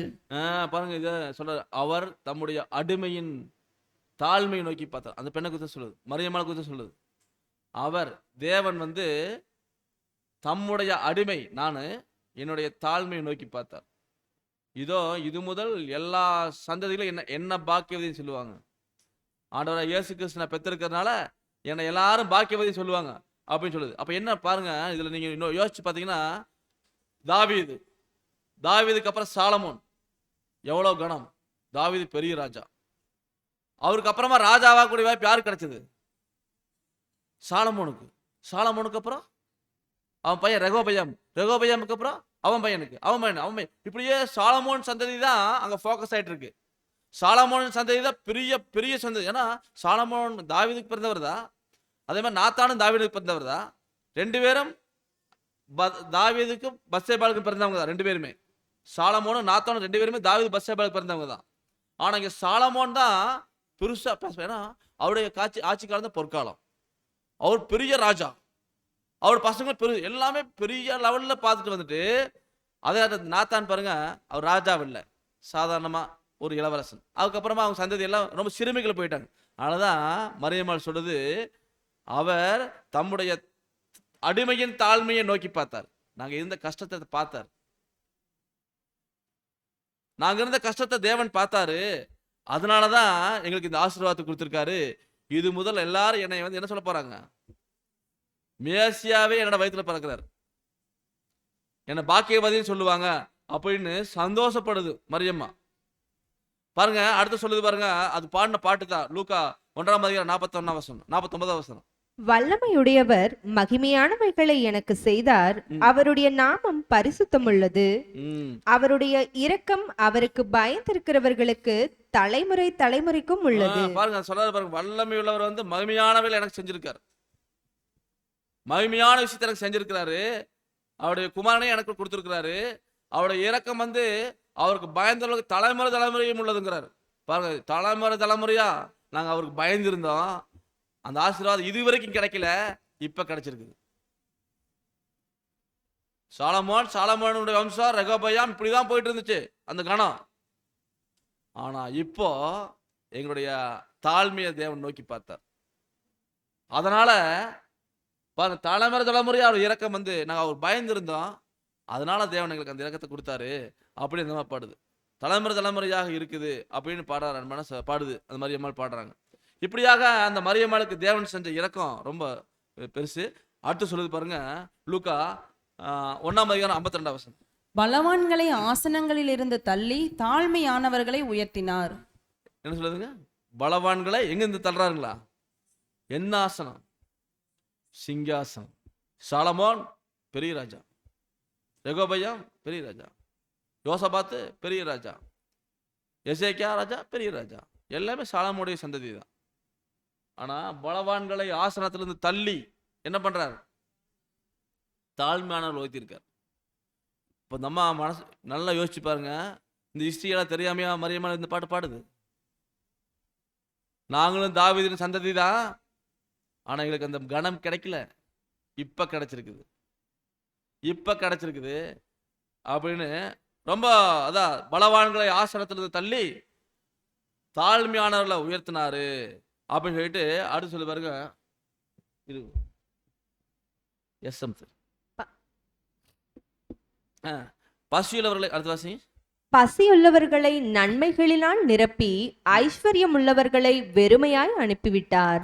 பாருங்க, அதாவது பசியுள்ளவர்களை நன்மையினால் நாங்கள் பசியா இருந்தோம், எங்களுக்கு அந்த ஆசீர்வாதம் கிடைக்காதா ஏங்கிட்டு இருந்தோம். அதனால தேவன் எங்களை வந்து என்ன பண்ணார், நன்மையினால் நிரப்பினாரு. ஐஸ்வர்யம் உள்ளவர்களை என்ன பண்ணிட்டாரு, நாங்கள் தான் சிங்காசனத்துக்குரியவர்கள், எங்களுக்கு தான் ஆளுகை சொன்னார். சித்தைக்கியவெல்லாம் என்ன பண்ணார், அதை கவிழ்ப்பேன் கவிழ்ப்பேன் கவிழ்ப்பேன் போச்சு. பலவான்களை தள்ளிட்டார். பசியுள்ளவர்களை நன்மையினால் நிரப்பியிருக்கார். ஐஸ்வர்யம் உள்ளவர்கள் வெறுமையாக அனுப்பிவிட்டார். இப்படியாக மரியம்மாள் வந்து பாருங்க, ஆண்டவர் இயேசு கிறிஸ்து கருவா வயிற்றுக்குள் உருவான சந்தோஷத்துல பாடுது பாட்டு. அன்பான சகோதர சொல்லு, இப்படியாக அங்க பார்க்கிறோம் ஒரு மிகப்பெரிய ஒரு சந்ததி, கிறிஸ்துவின் சந்ததி அங்க மரியம்மாள் வயிற்றில் உருவாயிருக்கு. நீங்க நல்லா யோசிச்சு பாருங்க, பாடத்துல வந்து எவ்வளவு ஒரு அருமையான விஷயம். தாழ்மையா இருந்திருக்கிறாங்க, அதனால வந்து தேவன் அவங்களுக்கு ஆசீர்வாதத்தை கொடுத்திருக்காரு. அன்பான சகோதர சொல்லு, அப்ப தாழ்மையான அந்த சந்ததியில தான் கர்த்தராகிய இயேசு கிறிஸ்து பிறந்தார். தாழ்மையா இருந்தவங்களோட சந்ததியில தான் இயேசு கிறிஸ்து பிறந்தார். அதனாலதான் அவர் தாழ்மை காட்ட முடிஞ்சிச்சு. இந்த பூமியில மேசியாவா பிறந்தாலும் தாழ்மையா நடந்து காமிச்சார். அப்போ அவருடைய சந்ததியா நாம இருக்கிறோம், நாமளும் அதே தாழ்மையில இருக்கணும். அப்பதான் அந்த அம்மா சொல்றது, எங்கள் சந்ததி பெரிய சந்ததி, மேசியாவே எங்களுக்குள்ள பிறந்துட்டாரு, இது எவ்வளவு பெரிய பாக்கியம், இது வந்து எங்களுக்கு கிடைச்ச மிகப்பெரிய இரக்கம் அப்படிங்கிறத வந்து பாடிட்டுக்கு. அன்பான சகோதர சொல்லு, இப்படியாக தேவனுடைய குமாரனே மரியம்மாள் வயித்துல வந்து பிறந்துச்சு. அப்போ பிறந்து ஆண்டவராய் இயேசு கிறிஸ்து யூதா கோத்திரம்னு சொல்றதுக்கு இந்த செலோப்பியாத்தின் குமார்த்திகள் வாழ்க்கையில் நடந்த சம்பவம். அன்னைக்கு இந்த சம்பவம் நடக்கலைன்னா நீங்க யோசிச்சு பாருங்க, அன்னைக்கு இந்த சம்பவம் நடக்கலைன்னா, செலோப்பியாத்தின் குமார்த்திகள் போய் அங்க பிரச்சனையை கொண்டு வரலைன்னா, ஆண்டவராய் இயேசு கிறிஸ்துவனுடைய பிறப்புல அவர் யூதா கோத்திரத்தை வந்திருக்க முடியுமா? இந்த காரியங்கள், அந்த சுதந்திரம் அப்படி மரியம்மாளுக்கு கிடைச்சு, மரியம்மாள் சந்ததியில் பிறந்த இயேசு கிறிஸ்து யூதாவின் கோத்திரத்தில் பிறந்த அந்த இடத்துக்கு வர முடியுமா?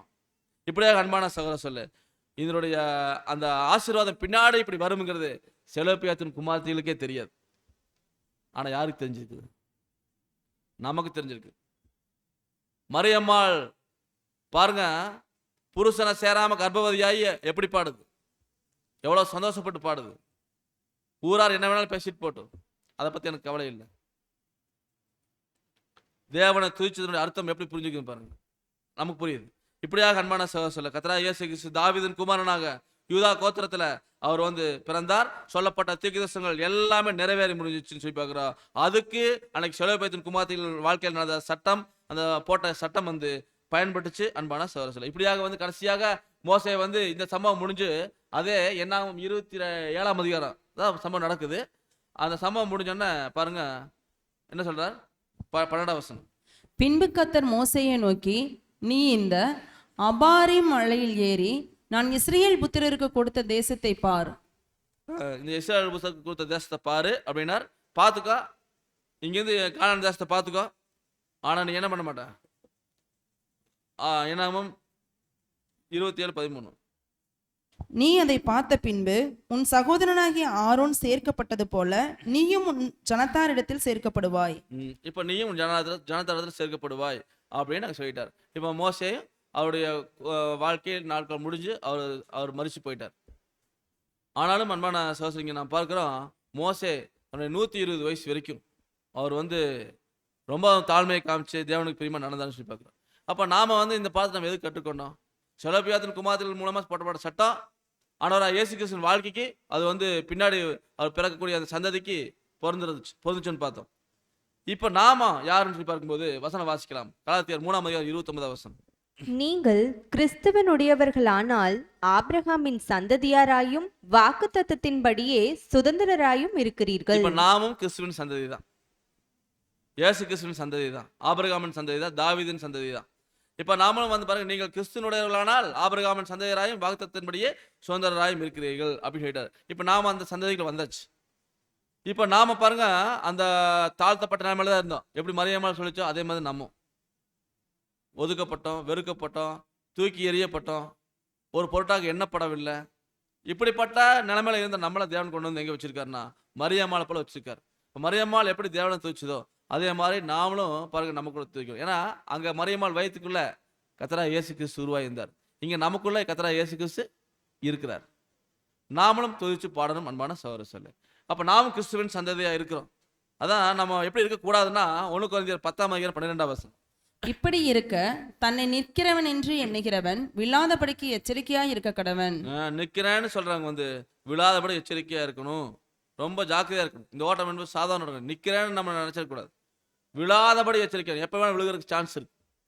ஆனா எச்சரிக்கையோட இருந்தா நான் விழுக மாட்டோம், பார்த்து நடந்தா விழுக மாட்டோம்.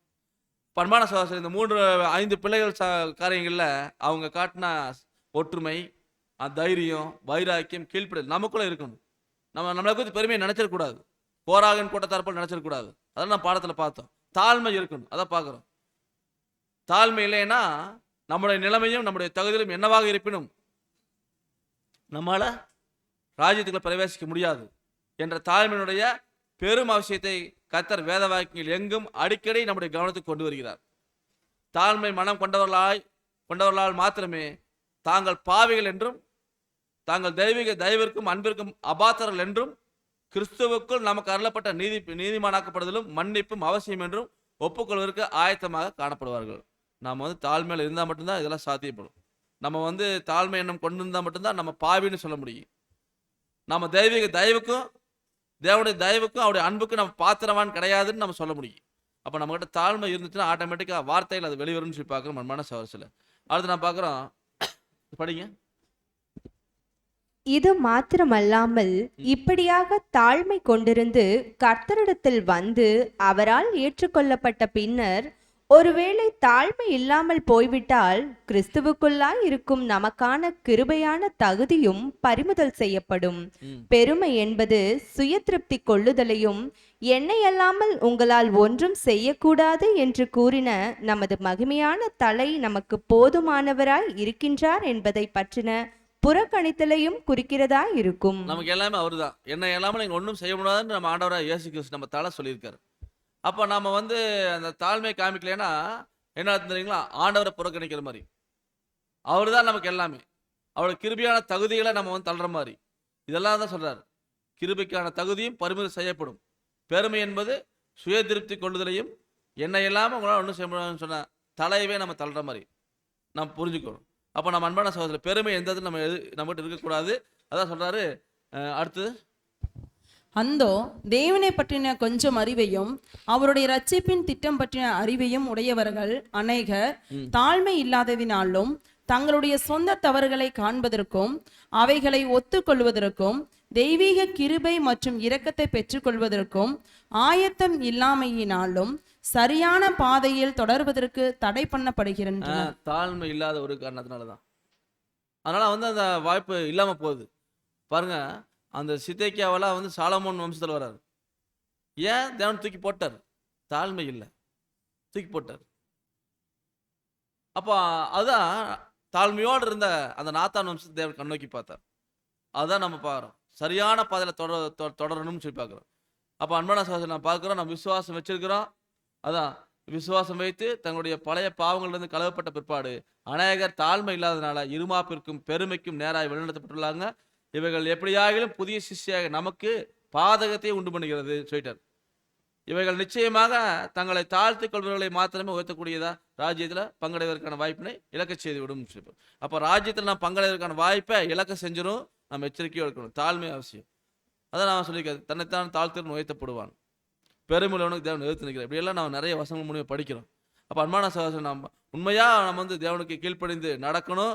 அதான் சொல்ல பாருங்க, அதாவது தேவனுடைய ஜனங்களில் அனைவரும் மனதில் பணிவு கொண்டவர்களாக அல்லவே சில தங்களை பற்றி நியாயமாக எண்ண வேண்டிய அளவை விட அதிகமாக எண்ணுகிறார்கள். சில சத்தியத்தை பெற்றிருப்பதால அல்ல சத்தியத்துக்கு ஊழியம் செய்வதில் தங்களுக்கு உண்டான திறமையை குறித்து பெருமை அடையலாம்.